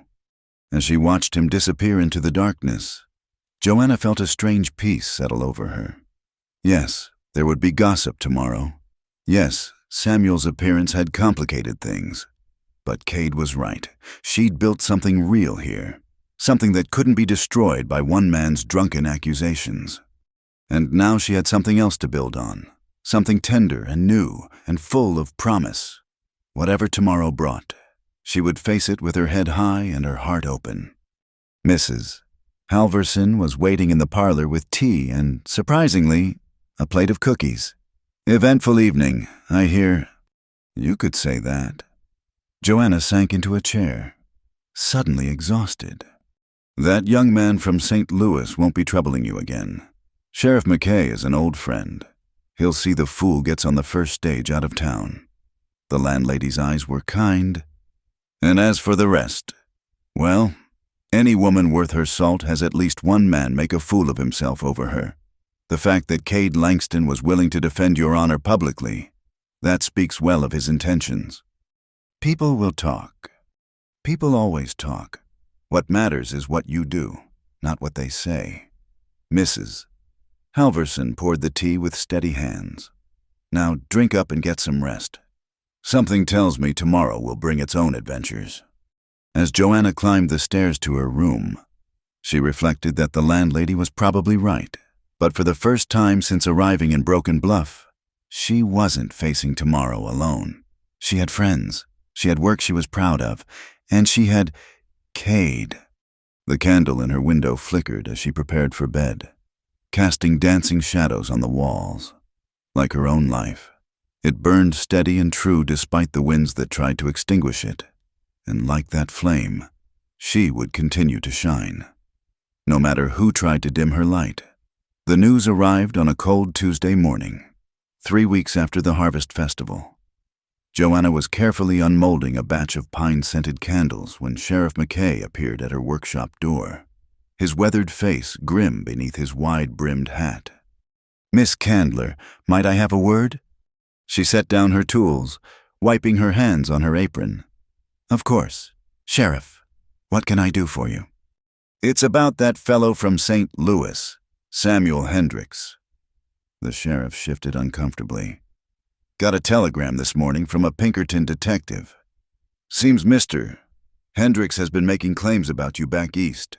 Says you stole money from him, that you're wanted for questioning." The blood drained from Joanna's face. "That's absurd. I never took anything from Samuel except my leave when he proved himself a coward." "I believe you, Miss, but the detective's on his way here. Should arrive by week's end." Sheriff McKay's expression was sympathetic. "Thought you should know. Give you time to prepare your defense." After he left, Joanna sank onto a stool, her mind reeling. Just when she'd begun to build something real here, when her business was thriving and her relationship with Cade was deepening, Samuel's spite reached out from 1,000 miles away to destroy it all. She was still sitting there when Mrs. Pritchard bustled in with a basket of fresh bread. "Land sakes, child. You look like you've seen a ghost." The baker set down her basket and grasped Joanna's hands. "What's happened?"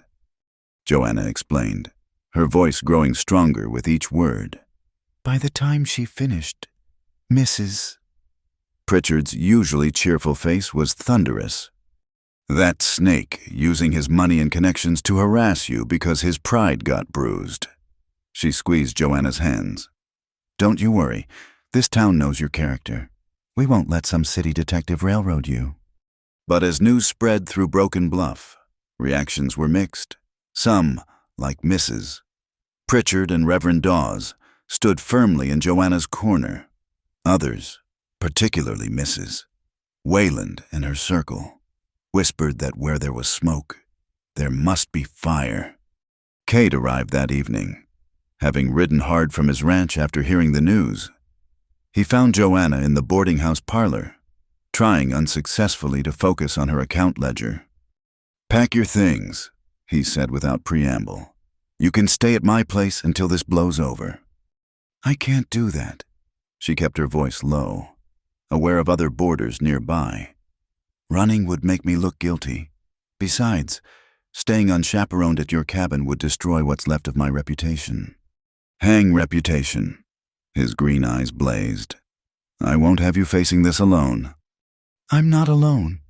She touched his hand briefly. "I have friends here, and I have you. But I need to face this properly. In the open. I won't give Samuel the satisfaction of driving me into hiding." Cade's jaw clenched, but he nodded slowly. "Then we face it together. I'll hire the best lawyer in the territory if need be. With what money, neither of us has that kind of funds." She tried to smile. "I'll simply tell the truth.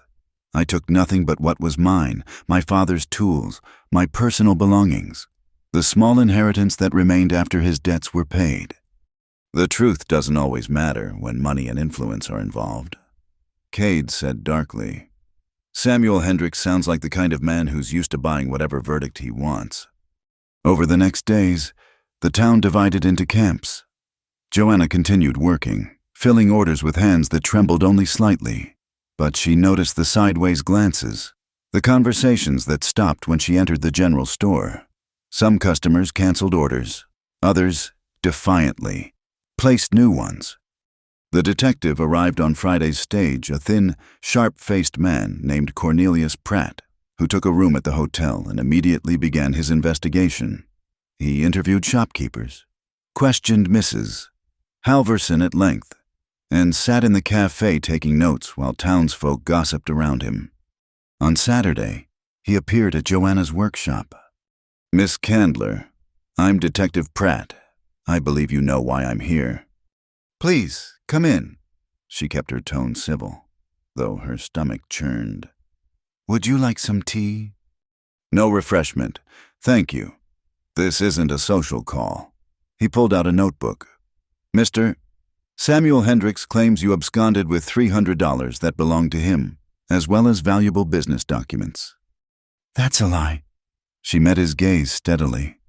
"I took nothing of Samuel's. I couldn't have. I never had access to his money or papers. He says otherwise.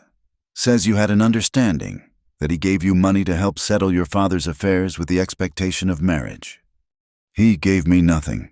When my father died and the extent of his debts became known, Samuel made it very clear our understanding was over. His exact words were that he couldn't afford to take on a pauper wife. The detective made notes. Can anyone verify this? My father's lawyer, Mr. Josiah Green of St. Louis. He handled the estate and can confirm that Samuel contributed nothing. She lifted her chin. You might also ask Samuel why. If I'm such a thief? He waited months to report the alleged crime. Could it be because I rejected his drunken advances at our harvest festival? I heard about that incident. Pratt's expression gave nothing away. Several witnesses reported that Mr. Hendricks was intoxicated and behaving aggressively. Sheriff McKay had him arrested for public disturbance. The interview continued for another hour, the detective probing for inconsistencies. Dates, details. Joanna answered everything as fully as she could, grateful that she had nothing to hide. As Pratt prepared to leave, he paused at the door. One more thing, Miss Candler. I understand you formed an attachment with Mr. Cade Langston. Heat rose in her cheeks. I fail to see how that's relevant to your investigation. So, Mr. Hendricks suggested you might have come west specifically to find a wealthy rancher to attach yourself to. Wealthy? Despite everything. Joanna laughed. Mr. Langston runs a small cattle operation and lives in a one-room cabin. If I were fortune hunting, I'd have set my sights considerably higher. Just doing my job, miss. But she thought she caught a glimmer of amusement in the detective's eyes. That evening, unable to bear the confines of her room, Joanna walked to the small cemetery at the edge of town. She needed air, space to think. The investigation felt like a noose tightening around her neck, and Samuel's lies grew more poisonous with each telling. She found Cade there, standing before a simple headstone. Mary Langston, beloved wife, 1847 to 1889. He turned at her approach, no surprise on his face. Thought I might find you here, she said softly. You come often. Less than I used to. Today felt like a day for visiting. He held out his hand, and she took it without hesitation. How did it go with the detective? I told the truth, whether he believed me. She shrugged. Samuel's painting me as a calculating fortune hunter who preys on grieving men. Cade's hand tightened on hers. Anyone who spent 5 minutes with you would know that's horse manure. Would they? She looked at the headstone. I worry sometimes that I am taking advantage. You lost your wife. You were vulnerable. And I... Stop. He turned her to face him, his hands gentle on her shoulders. You want to know what Mary would say about you? Cade, you don't have to... She'd say, about time, you stubborn fool. His voice was rough with emotion. She'd say, that woman's got spine and heart in equal measure. Don't let her get away. She made me promise, near the end, that I wouldn't bury myself with her, that I'd find happiness again. She sounds wonderful. She was, but she's gone, and you're here. You're not taking advantage. Joanna, you're giving me reason to wake up glad in the morning again. She reached up to touch his cheek, feeling the day's stubble beneath her palm. Samuel's lies could ruin everything. The detective might recommend charges. I might have to leave. Then I'll go with you. Cade, no, your ranch, your life, isn't worth spit without you in it. He caught her hand, pressing it against his cheek. I'm not some green boy. Joanna, I know my own mind, and I know what I want. What do you want? She whispered. Instead of answering with words, he kissed her. Not the gentle brush of lips she might have expected for their first kiss, but something deeper, hungrier. His arms came around her, pulling her against his solid warmth, and she melted into him, all thoughts of propriety forgotten, when they finally broke apart. both breathing hard. He rested his forehead against hers. "That's what I want. You, here, somewhere else. Doesn't matter. Just you." Even if I'm a notorious woman with a detective on her trail. Especially then, notorious women are more interesting. His attempt at levity was belied by the fierce protectiveness in his eyes. "We'll get through this, Joanna. Truth has a way of winning out." They walked back to town together, her hand in his, no longer caring who saw. Let them gossip. She'd done nothing wrong, and she wouldn't act as if she had. The next morning brought an unexpected ally. Augusta Morrison swept into the boarding house parlor, resplendent in emerald velvet, and demanded a private audience with Joanna. "I've been doing some investigating of my own," she announced without preamble. "Telegraphed some friends in St. Louis. It seems Mr. Samuel Hendricks has substantial gambling debts. He's been borrowing heavily, using his supposed theft by you as an excuse for his lack of funds." Hope sparked in Joanna's chest. "How did you learn this?" "My cousin's husband is on the board of Hendricks Bank. Seems young Samuel has been living well beyond his means for some time. The $300 he claims you stole, he lost twice that in a single night at the gambling halls." "Would your cousin's husband testify to this?" "Already sent a sworn affidavit to Detective Pratt." "Mrs. Morrison smiled, a sharp expression that reminded Joanna of a satisfied cat. "I also took the liberty of hiring you a lawyer, Mr. Bartholomew Jenkins from Denver. He arrives tomorrow." Joanna was speechless. "Mrs. Morrison, I can't afford—" "Nonsense. Consider it an investment in keeping the best chandler in the territory from being run out of town on trumped-up charges." Her expression softened fractionally. "Besides, Mary Langston was my cousin.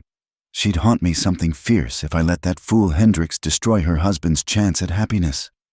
The next days passed in a whirlwind of legal consultations and statement-taking. Mr. Jenkins proved to be a sharp young lawyer with a talent for finding facts others missed. He uncovered 2 other women in St. Louis whom Samuel had similarly accused when they'd rejected his advances, though neither case had progressed far once his lack of evidence became clear. Detective Pratt interviewed dozens of townspeople, from Mrs. Halverson to Sheriff McKay to young Timothy Dawes. The boy stoutly defended Joanna's character, declaring that Miss Joanna would never steal nothing from nobody, and anyone who says different is a liar. Finally, on a Thursday afternoon, Pratt called a public meeting in the church. Half the town crowded in, eager for resolution to the drama that had consumed Broken Bluff for over a week.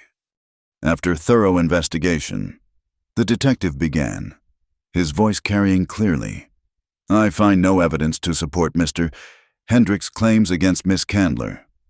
Furthermore, evidence has come to light suggesting Mr. Hendricks made false accusations to cover his own financial mismanagement." A murmur ran through the crowd. Joanna, seated between Cade and Mrs. Pritchard, felt weak with relief. "I'll be returning to St. Louis with a recommendation that no charges be filed," Pratt continued. "And I'll be suggesting that Mr. Hendricks be investigated for filing a false report." The meeting erupted in chaos. Some cheered, others looked disappointed at the anticlimactic ending to their entertainment. Mrs. Wayland sniffed that there was no smoke without fire, but her voice was drowned out by Reverend Dawes calling for a prayer of thanksgiving for justice served. Outside the church, Cade pulled Joanna into his arms in full view of everyone. "It's over," he murmured against her hair. "You're free, thanks to friends I never expected to have." She pulled back to look at him, not caring that tears streamed down her cheeks. "And thanks to you, for believing in me, for standing by me." "Always will." He thumbed away her tears. "Question is, what comes next?" She smiled through her tears. "I suppose I continue making candles, continue building my business, continue walking out with a certain rancher, if he's still interested." "Oh, he's interested."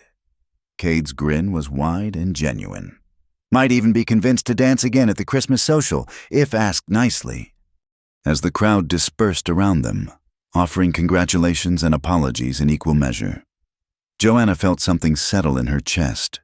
This was home now. Not because of the place, but because of the people who'd stood by her when it mattered. Samuel had tried to destroy her new life with lies, but he'd only succeeded in showing her how strong that life had become. She had work she loved, friends who valued her, and a man who looked at her like she was worth fighting for. The last of the day's light painted the mountains gold and crimson. Tomorrow she'd return to her workshop, fill the orders that had piled up during the investigation. But tonight, she'd celebrate with those who mattered. "Buy you dinner," Cade offered. "Cafe's serving pot roast." "Let me guess, it's excellent on Thursdays." "Getting better all the time," he said, and she knew he wasn't talking about the food. She took his offered arm, and together they walked down Main Street, no longer hiding, no longer afraid. The gossips could talk all they wanted. Joanna had found something worth more than reputation. She'd found truth, loyalty, and love. And that, she thought as Cade held the cafe door open for her, was worth any amount of trouble. The storm arrived without warning on a December evening, 2 weeks before Christmas. Joanna had worked late in her workshop, preparing the last batch of holiday orders, crimson candles for the church, pine-scented pillars for Mrs. Morrison's Christmas party, and a special set of white beeswax tapers for the banker's daughter's wedding. When she finally looked up from her work, the world outside had vanished behind a wall of white. Snow fell so thick she couldn't see the building next door, and the wind howled like a living thing, rattling the workshop windows.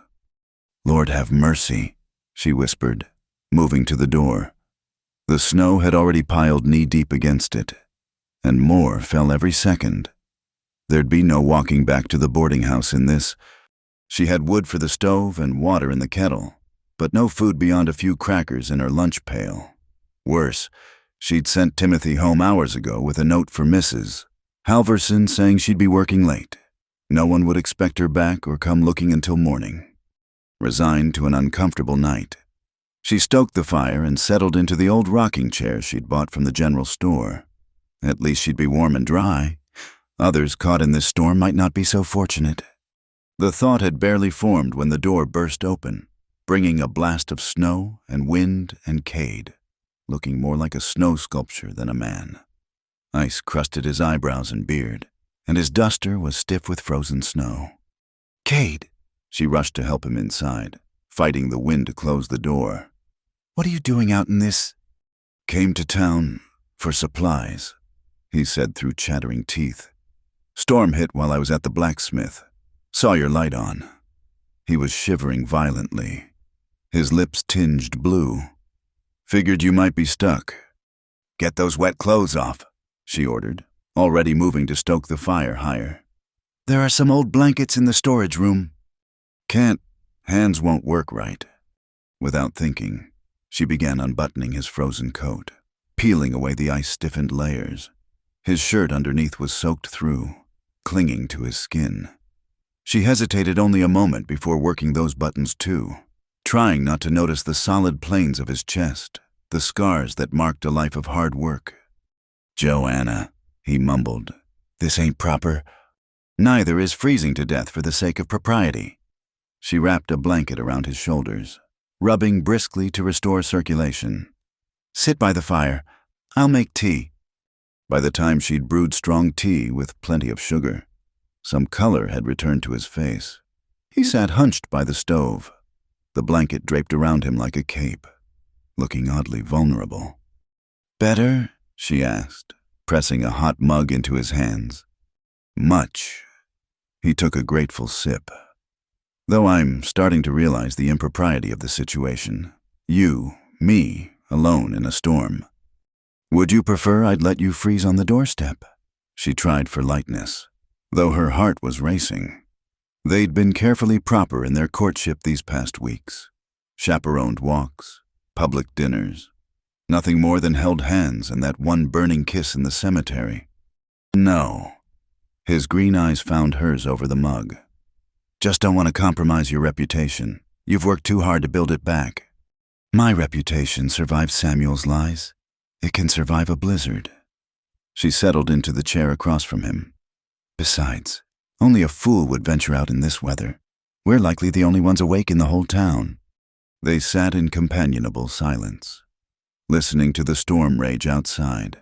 The workshop felt smaller with him in it, more intimate. She was acutely aware of his bare chest beneath the blanket, the way firelight played across his skin. I've been thinking, he said suddenly, about the future. Oh, her voice came out higher than intended. My cabin's too far from town for daily trips. Been considering building a place closer, maybe with room for a workshop. He studied his tea as if it held great secrets. A place where a man's wife could continue her candle business if she'd a mind to. Joanna's breath caught. Cade. I know we've only been courting proper for a few weeks, and I know you value your independence. But Joanna, he set down his mug and leaned forward. Intensity in every line of his body. I'm going mad with want, not just physical want, though Lord knows that's there too, but wanting you in my life permanent like. Wanting to wake up to you every morning, come home to you every night.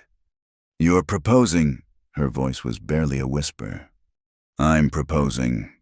He slid from his chair to kneel before her, taking her hands in his still cool ones. Marry me, Joanna. Let me build you that workshop.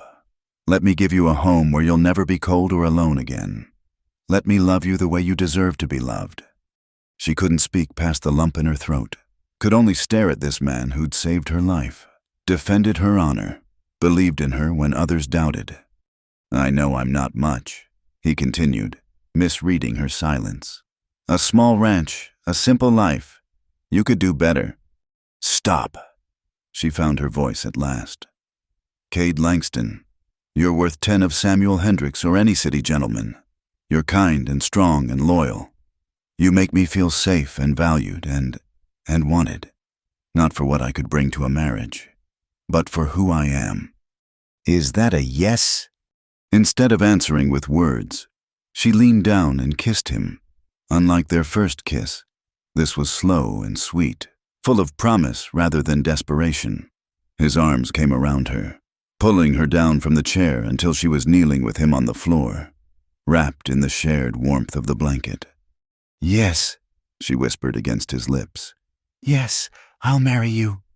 He made a sound that was part laugh, part groan, and kissed her deeper. The storm outside ceased to exist. There was only the two of them, the crackling fire, and the future spreading before them like a bright tapestry.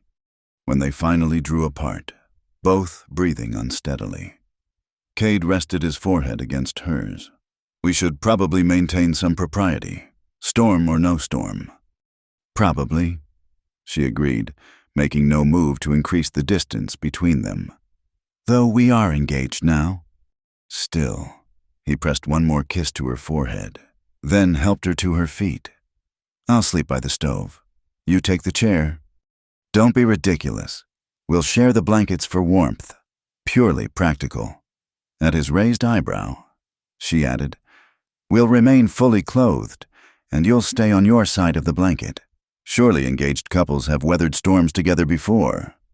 They arranged themselves on the floor near the stove, using grain sacks as makeshift pillows.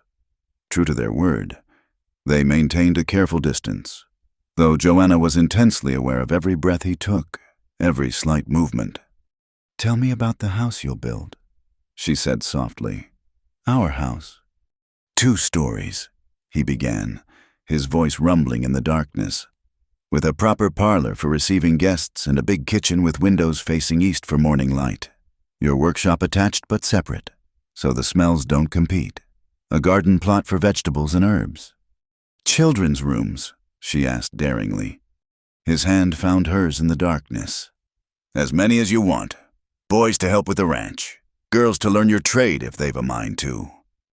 And if the girls want a ranch and the boys want to make candles, then we'll teach them what they want to know. He squeezed her hand. No child of ours will be forced into a mold that doesn't fit. They talked through the night, planning their future while the storm raged. Sometime near dawn, exhaustion overtook them. Joanna woke to find herself curled against Cade's chest, his arm protective around her waist. Propriety, she thought drowsily, was highly overrated. The storm had blown itself out, leaving the world transformed. Sunlight streamed through the windows, reflecting off snow that reached halfway up the walls. They were well and truly snowed in. Morning, Cade murmured, his breath warm against her hair. Seems we're stuck a while longer. How terrible, she said, not moving from his embrace. Whatever shall we do? Well, I could tell you all the ways I plan to court you proper before the wedding, starting with asking Mrs. Halverson's permission to officially propose. She'll be scandalized that you asked me first. She'll get over it. He pressed a kiss to her temple. Especially when she hears about the house. Been saving for years. Waiting for something worth spending it on. Now I know what that is. A commotion outside made them both sit up. Voices called through the snow, and someone was digging at the door. They hastily separated, Joanna smoothing her hair while Cade pulled his now dry shirt back on. The door burst open to reveal Sheriff McKay, Reverend Dawes, and half a dozen other men with shovels. "Thank the Lord," the Reverend exclaimed. "Mrs. Halverson's been beside herself. When you didn't come home, Miss Candler. And then we found Langston's horse at the stable." "We're fine," Cade said calmly, helping Joanna to her feet. "Took shelter from the storm is all." Sheriff McKay's eyes took in the scene, the blankets on the floor, Joanna's disheveled appearance, Cade's protective stance. "That's so well, glad you're both safe, though I reckon there'll be talk." "Let them talk," Joanna said firmly. "Mister, Langston saved my life by checking on me in the storm. And furthermore," she looked at Cade, who nodded encouragingly, "we're engaged to be married." The rescue party erupted in exclamations. Reverend Dawes beamed. Sheriff McKay grinned. And someone ran to spread the news. Within minutes, it seemed half the town was crowding around the workshop. Mrs. Halverson pushed through the crowd, her face stern. "Engaged. Are you without asking permission, without a proper proposal in my parlor?" "Ma'am, Cade began, but she cut him off. "About time." She pulled them both into a fierce hug. "I was beginning to think you'd never work up the courage. Now come, both of you. Hot breakfast and dry clothes, and then we'll discuss wedding plans." As they made their way through the snowy streets, accepting congratulations and good-natured teasing, Joanna felt as if she were floating. Just months ago, she'd been alone and desperate, nearly frozen to death on a lonely road. Now she had a thriving business, a place in the community, and a man who looked at her like she was his whole world. "No regrets?" Cade asked quietly as they reached the boarding house. "Only that it took a blizzard to bring things to a head," she replied, "though it makes for a good story." "How did you get engaged?" "Well, he nearly froze to death, so I had to take his shirt off." "Joanna," he laughed, scandalized and delighted in equal measure. "What? It's the truth." She squeezed his hand. "The best truths are often the most scandalous." Mrs. Pritchard met them at the door with warm cinnamon rolls and knowing smiles. "I've already started planning the wedding cake. December wedding, or will you wait for spring?" Joanna looked at Cade, seeing her own impatience reflected in his eyes. "Spring seems terribly far away." "January, then," he said decisively. "New year, new life." "January it is." She couldn't stop smiling. "Though we'll need to work fast. A wedding, a house to build, orders to fill." "We'll manage," he promised. "Together." Together, the word warmed her more than any fire. Whatever challenges lay ahead, building a life, merging two independent spirits, facing whatever gossip their hasty engagement might generate, they'd face them together. The workshop still smelled of beeswax and pine when she returned that afternoon to assess the storm damage. Everything was as they'd left it. The blankets on the floor, the 2 cups by the stove, the sense of intimacy that lingered in the air. She was adding wood to the stove when she noticed something new. There, carved into the workbench in Cade's careful hand, were initials and a date. C.S.L. and J.E.C. December 15th, 1892, weathered the storm. Running her fingers over the carving, Joanna smiled. They'd weather many more storms in the years to come. She was certain, but like this one, they'd face them together, wrapped in the warmth of a love that had grown from the most unlikely beginning. Outside, the sun shone on a world made new by snow, and Joanna's heart was as bright as the winter day. The days between Christmas and the New Year passed in a blur of preparations. True to his word, Cade had begun construction on their house at the edge of town, hiring every available carpenter and working alongside them from dawn to dusk. Joanna divided her time between filling orders, planning their modest wedding, and stealing moments to watch the house take shape. On this particular afternoon, she stood at the building site with a basket of food for the workers, marveling at the progress. The frame was up, defining rooms that would soon hold their life together. Cade was on the roof with 2 other men, hammering shingles into place despite the cold. "Careful up there," she called, shading her eyes against the winter sun. He looked down and grinned, a sight that still made her heart skip. "Worried about me, future Mrs. Langston." "Always," she admitted, then blushed as the other workers chuckled. She was setting out the food-fresh bread, cold ham, apple cider, when a familiar figure approached. Mrs. Wayland, bundled in expensive furs, picked her way across the muddy ground with obvious distaste. "Miss Candler," she said coolly, "a word, if you please." Joanna straightened, bracing herself. Mrs. Wayland had been notably silent since the engagement announcement, which was somehow worse than open disapproval. "Of course, Mrs. Wayland. How can I help you?" The older woman glanced at the workers, then lowered her voice. "I've come to warn you, there are rumors circulating about that night you spent together in the storm." "What kind of rumors?" Joanna kept her tone level, though anger simmered beneath. "The kind that suggest your wedding is rather necessary. Shall we say that perhaps matters progressed beyond propriety that night?" Heat flooded Joanna's cheeks. "That's a vicious lie. Nothing improper occurred." "I'm merely telling you what others are saying." Mrs. Wayland's eyes glittered with false sympathy. "Of course, a hasty wedding does nothing to dispel such talk. If anything, it confirms suspicions. What would you have us do, wait a year to satisfy gossips?" "That would be the decent thing, unless—" "Of course, there's a reason for haste." Before Joanna could respond, Cade's voice cut through the tension. "Mrs. Wayland." He'd climbed down from the roof and stood behind Joanna, radiating controlled anger. "I couldn't help but overhear. You're suggesting my fiancé is less than virtuous." The woman had the grace to look uncomfortable. "I'm merely passing along what others like you." His voice was dangerously quiet. "Spreading poison because you've got nothing better to do." "Cade," Joanna murmured, touching his arm. But he wasn't finished. "My Mary suffered your whispers and judgments when she chose to marry me. I won't stand by and watch you do the same to Joanna." "I beg your pardon." "No, ma'am, you listen." He stepped forward, and Mrs. Wayland actually retreated. "Joanna Candler is the finest woman in this town. She's built a business from nothing, helped anyone who asked, and brought light to places that were dark. We're marrying quick because we're not young folks with time to waste.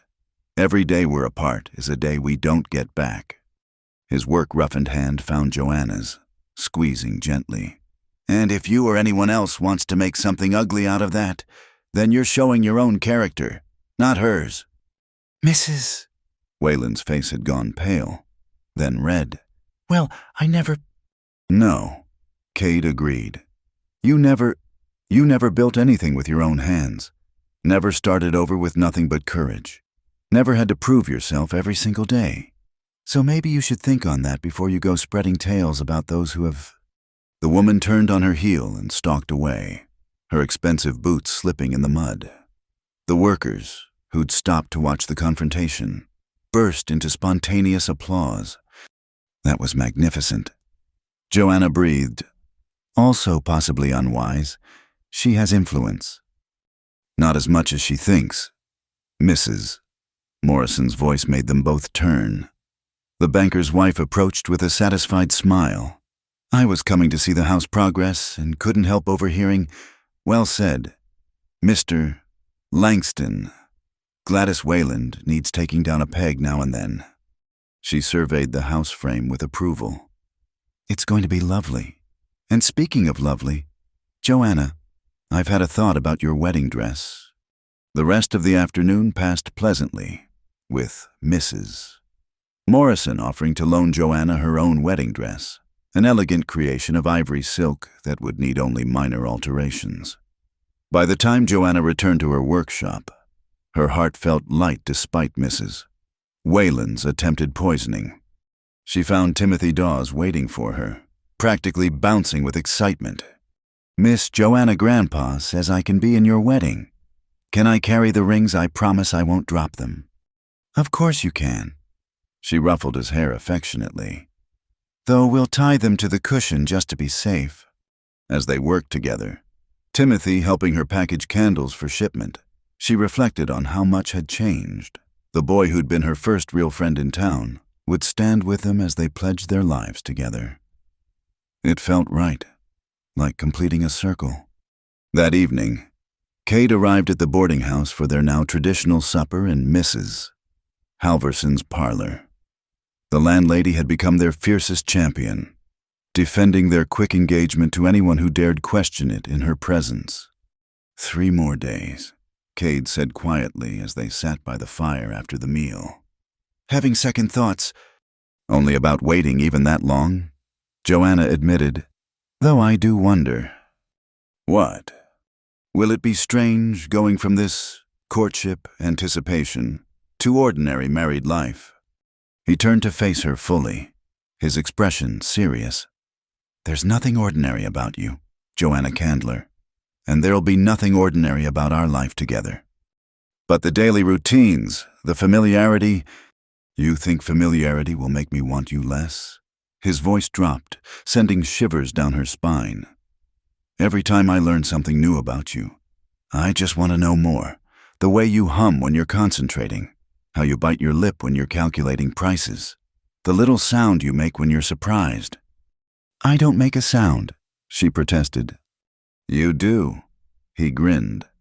A little O that makes me want to spend my life surprising you just to hear it. Cade Langston, you're scandalizing me in Mrs. Halverson's parlor. Wait till I get you in our parlor. His grin widened at her blush. Point is, I don't think I'll ever get tired of learning you, Joanna. 50 years from now, I'll still be discovering new things to love. She leaned into him.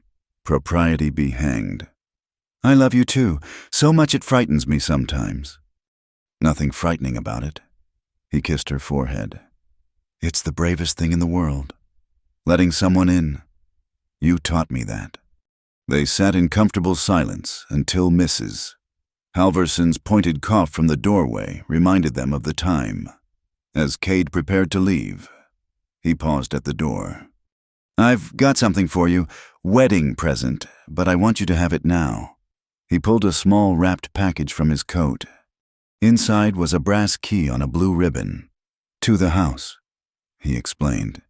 Your house. Wanted you to know it's yours as much as mine. You'll never be without a home again. Tears pricked her eyes. Oh, Cade. See, there's that sound. He kissed her quickly. 3 more days. Joanna. Then no more saying goodnight at doors.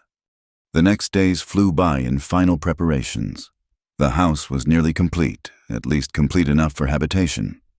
Joanna's workshop had been carefully reconstructed as promised, attached but separate, with better ventilation and more storage than her current space.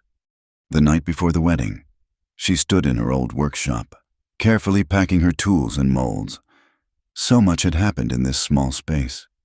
She'd built her business here, found her place in the community, fallen in love. A soft knock interrupted her thoughts. Ellen Pritchard entered with several other women, Mrs. Morrison, Mrs. Halverson, even shy Mrs. Muller from the edge of town. Traditional for the bride's friends to gather the night before. Mrs. Pritchard announced, "We've brought cake and tea and good wishes." What followed was an evening Joanna would treasure forever. The women shared marriage advice, some practical, some that made her blush, all offered with genuine care. They helped her pack the last of her belongings, each item carefully wrapped and labeled. "It's not been easy for you," Mrs. Morrison said as they worked. "Coming here alone, facing down that awful Hendricks man, building your business. You've shown more courage than most."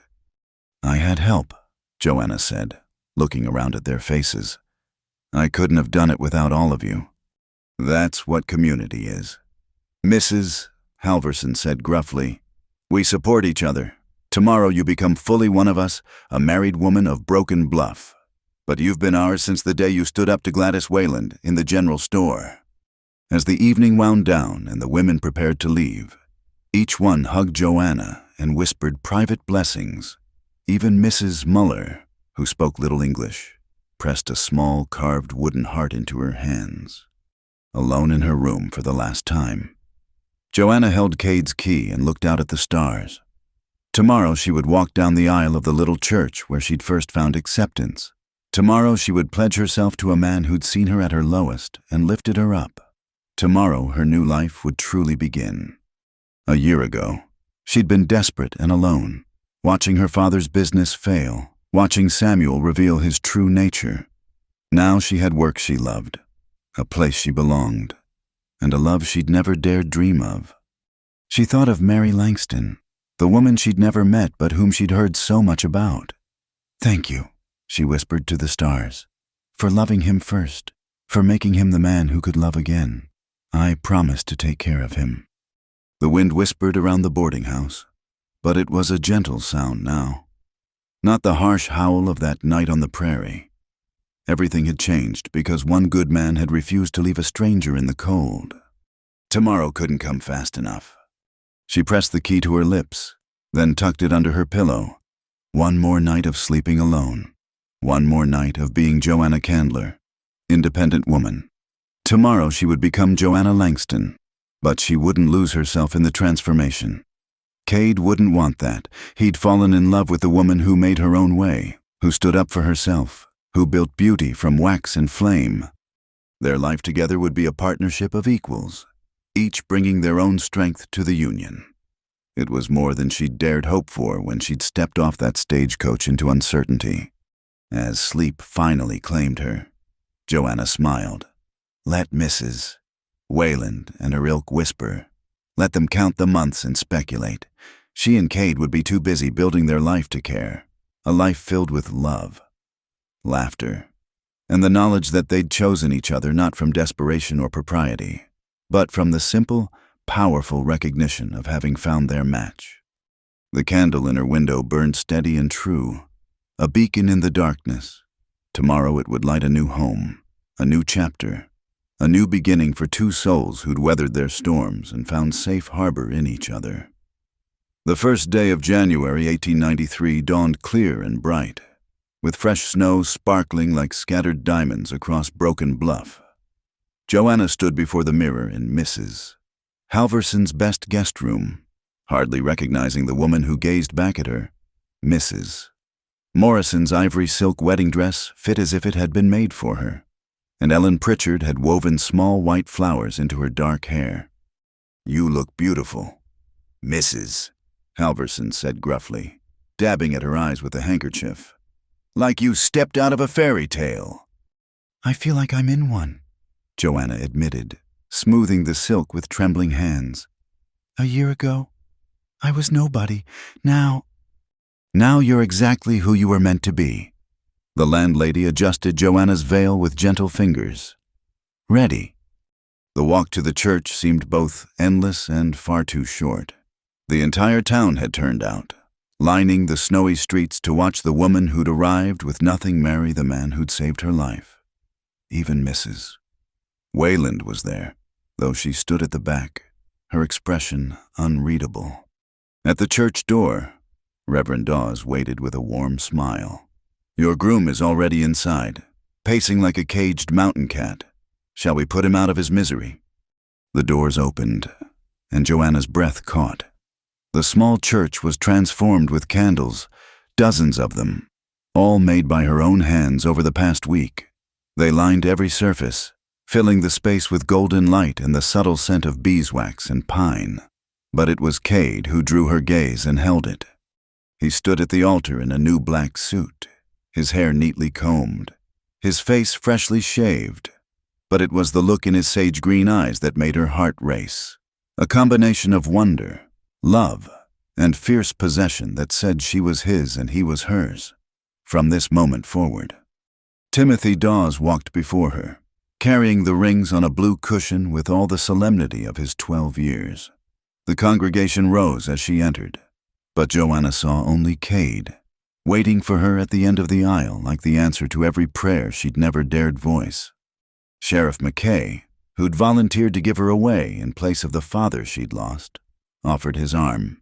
"Ready, Miss Joanna?" "More than ready," she whispered. The walk down the aisle felt like floating. She was aware of faces turning toward her.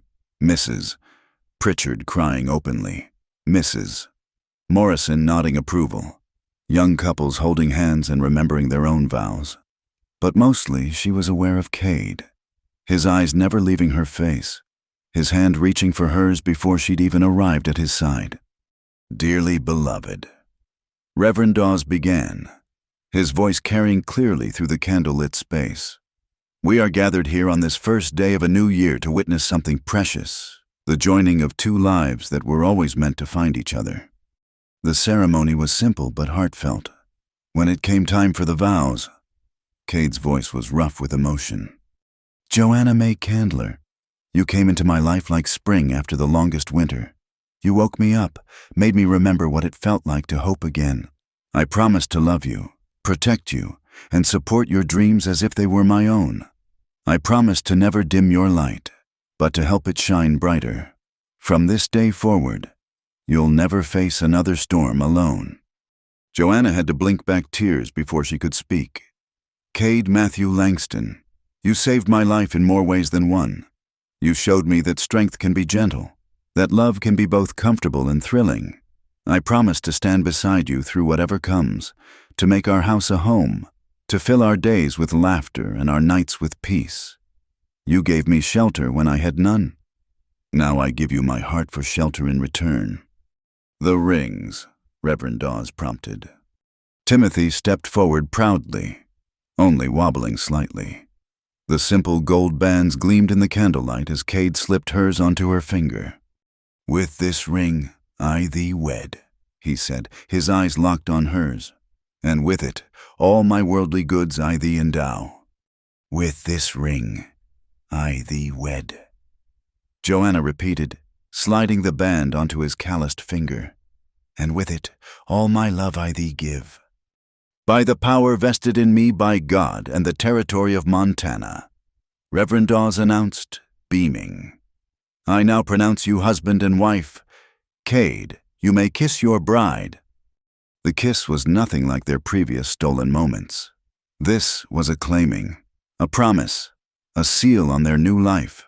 The congregation erupted in cheers and applause, but Joanna barely heard them. The world had narrowed to just this, Cade's lips on hers, his arms around her, the gold band warm on her finger. "Mrs. Langston," he murmured against her ear, "has a nice ring to it. Everything has a nice ring to it today." She laughed, giddy with joy. The reception was held in the church hall, tables groaning with food provided by the townswomen. Mrs. Pritchard's wedding cake was a masterpiece, 3 tiers decorated with sugar flowers that looked almost as real as the ones in Joanna's hair. "Speech," someone called as they cut the cake. "Let's hear from the groom." Cade looked uncomfortable but stood, raising his glass of cider. "I'm not much for speeches, but I'll say this. A year ago, I was just existing, going through the motions, waiting for, I don't know what. Then I found a half-frozen woman by a creek bed, too stubborn to die and too proud to ask for help." He looked down at Joanna, his expression soft. "She changed everything, brought life back to my world, made me remember that love isn't something you find just once if you're lucky. So here's to second chances, to stubborn women who build their own futures, and to the town that made us family. May we all be so blessed." The toast was drunk with enthusiasm, and then the fiddles struck up a dancing tune. Cade led Joanna onto the floor for their first dance as husband and wife, holding her as if she were made of spun glass. "No regrets?" he asked, echoing his question from days before. "Only that we can't slip away right now," she admitted, making him laugh. "Patience, Mrs. Langston. We have the rest of our lives." They danced with what felt like everyone in town. Sheriff McKay claiming a waltz, Timothy shyly asking for a reel, even Mrs. Morrison taking a turn around the floor. When Mrs. Wayland approached during a break in the music, Joanna braced herself. "I owe you an apology," the woman said stiffly. "My behavior has been unchristian. You've proven yourself a valuable member of our community, and I wish you happiness in your marriage." It clearly cost her to say it, but Joanna appreciated the effort. "Thank you, Mrs. Wayland. That means a great deal." As the afternoon wore on and the winter sun began to slant through the windows, Cade caught Joanna's hand. "Ready to see our house?" The short ride to their new home was made longer by the good-natured following of what seemed like half the town, banging pots and shouting good wishes. But finally, they stood alone before their front door. "Wait," Cade said, then swept her up into his arms. "Tradition." He carried her over the threshold into a home that smelled of fresh pine and new beginnings. The furniture was simple but well made, the floors swept clean, the windows letting in the last of the day's light. Someone, probably the combined efforts of the town women, had left bread on the table, flowers in a vase, and a fire laid ready in the hearth. "It's perfect," Joanna breathed as he set her down. Our home," he agreed, pulling her close. "Though anywhere would be home if you were there." She explored each room with delight, the kitchen with its large windows, the parlor with comfortable chairs, the bedroom with another of Mary's quilts on the bed. But it was her workshop that made her cry. Cade had recreated her space exactly, down to the arrangement of her tools, but he'd added touches.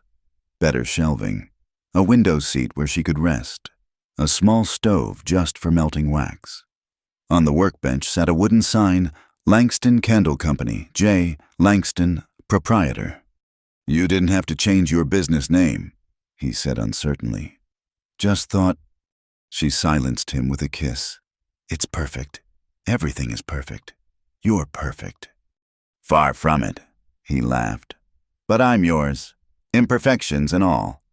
As twilight deepened, they stood together in their parlor, watching snow begin to fall again.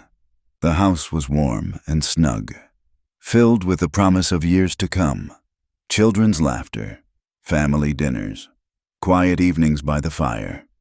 "You know what I was thinking that night I found you?" Cade asked suddenly. "When I saw you there, half frozen but still fighting." "What?" "I thought, there's a woman who doesn't give up. A woman strong enough to match these mountains." He turned her to face him. "I was right. You're the strongest person I know, Joanna Langston."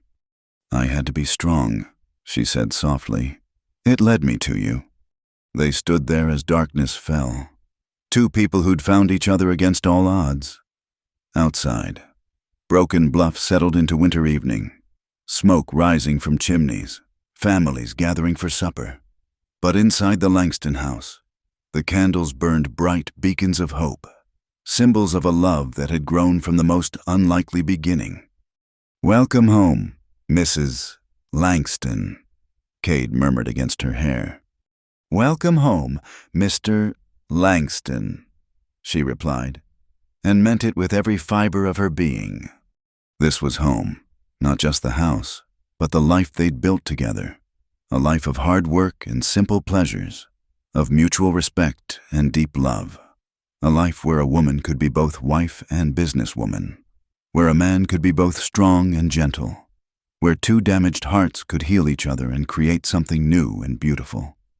The candles flickered in the windows, sending light out into the winter darkness. Inside, Cade and Joanna Langston began their married life with joy, gratitude, and the absolute certainty that whatever storms might come, they would weather them together. In the distance, a coyote called to its mate across the snowy hills. The sound echoed through the valley, wild and free and full of promise, just like the love that had brought a city woman and a Montana cowboy together in a frontier town where anything was possible if you were brave enough to reach for it. And they were... Thank you so much for listening to this Wild West love story. I hope Joanna and Cade's journey touched your heart as much as it touched mine. Please share in the comments where you're listening from. I love connecting with listeners from around the world and hearing your thoughts about these frontier romances. If you enjoyed this tale of love, resilience, and second chances, please subscribe to Wild West Stories 1850 and hit the like button. And don't forget to press the hype button to help more people discover these stories of courage and love in the American frontier. Until next time, partners.